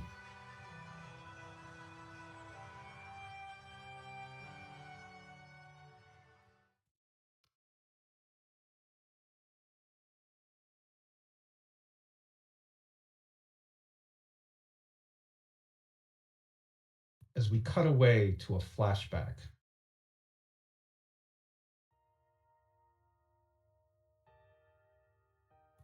a small Italian boy in a village, dirty little place called the Village of the Joyful Bonfire. running and playing, other children not really engaging with them. He bumps into a priest, with an odd air about him. The boy rubs his eyes. Father Signonero, what are you doing here? The services are not until a couple days from now. Not that I'd go. The little boy rocks back and forth on his feet. The priest, with very long black hair and a strange, almost alien countenance, places one hand on the boy's head and ruffles his hair. There now. I am only here as part of the government services that have been provided here to this village. The military wants to know if things are going okay, and I am here to guide them, to make sure that they know everybody here is good, upstanding, and, of course, righteous with the church. You're a good Catholic, aren't you? Despite all your little jokes. Little boy rubs his face and then pushes away the hand on his hair. I'm not a Catholic, but I guess if they have free food, I might go. Okay, Father. Well, I have to leave before you try to convert me or something. Ciao. And then he goes running away. The priest, Father Chignanero, watches the boy and then guides over a man who is traveling in a small group, a soldier. You see that boy over there? His mother, I think, is involved in seditious activity.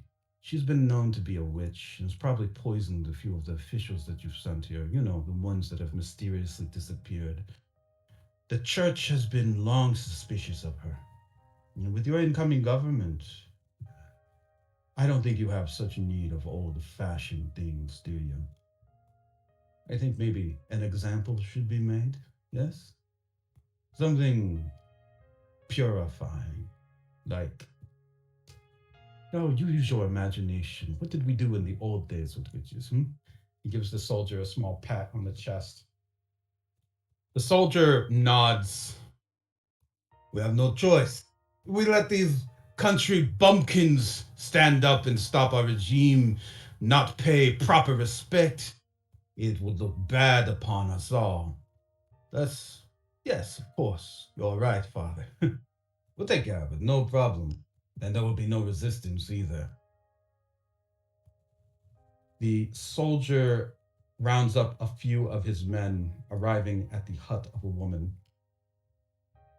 She seems vexed by their presence, enough so that when they enter, it's quiet, but they leave with thunder as a blast of light expels them through the wall. A woman holding her palm out retracts the ripple energy within her, facing down a priest that stands amongst the fallen soldiers. The boy from earlier runs over to his mother, but she holds a hand out. Stay back, Lazaro. I know this man. He is dangerous. The priest flicks at the crosshair braid over his shoulder. She was right, little Lazaro. I am very dangerous. I've killed a lot of natives and people that cling to witchcraft and paganism to make way for a better future, one where your old ways are washed out. And all along the path, I make use of those who fall and shatter. They will be like glass to drag my enemies across. I build and destroy empires just for the novelty of it.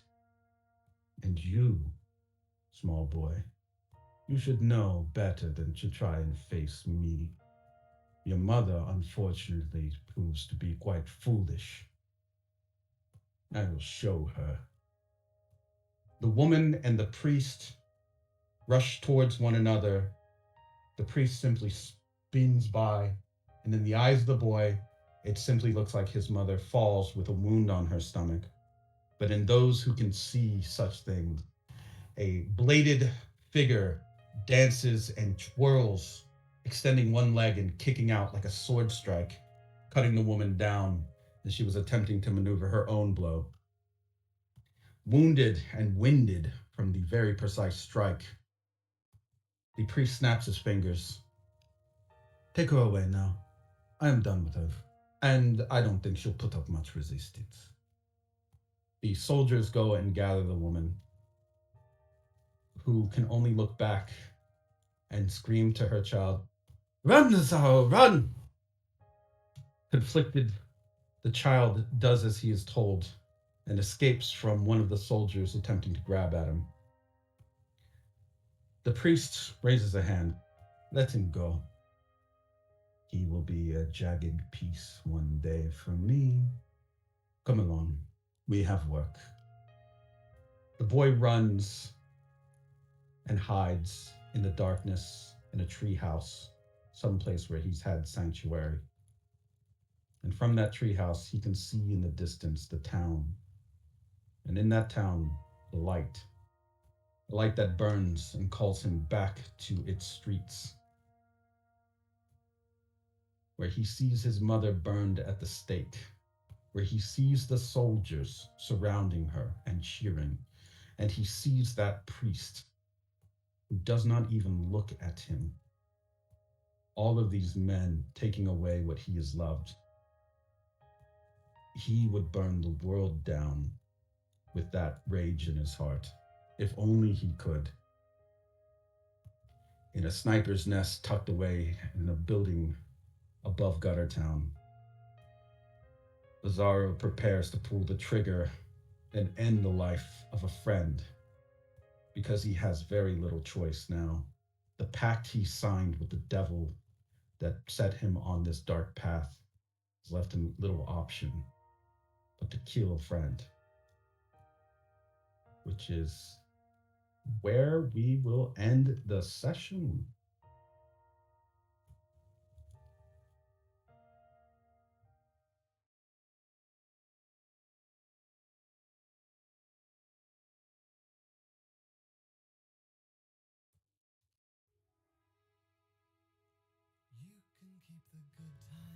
You are currently dealing with a sniper versus counter sniper situation. The sniper has a heavily enforced nest. He has the advantage of censorship abilities, and he also has a very highly powered rifle. You, Mikey, have travelers, you have your molecular control, and of course, a burning will in your heart to not let the people you care about get killed. This is when the laws of land and sky meet. Oh boy. Cool. No.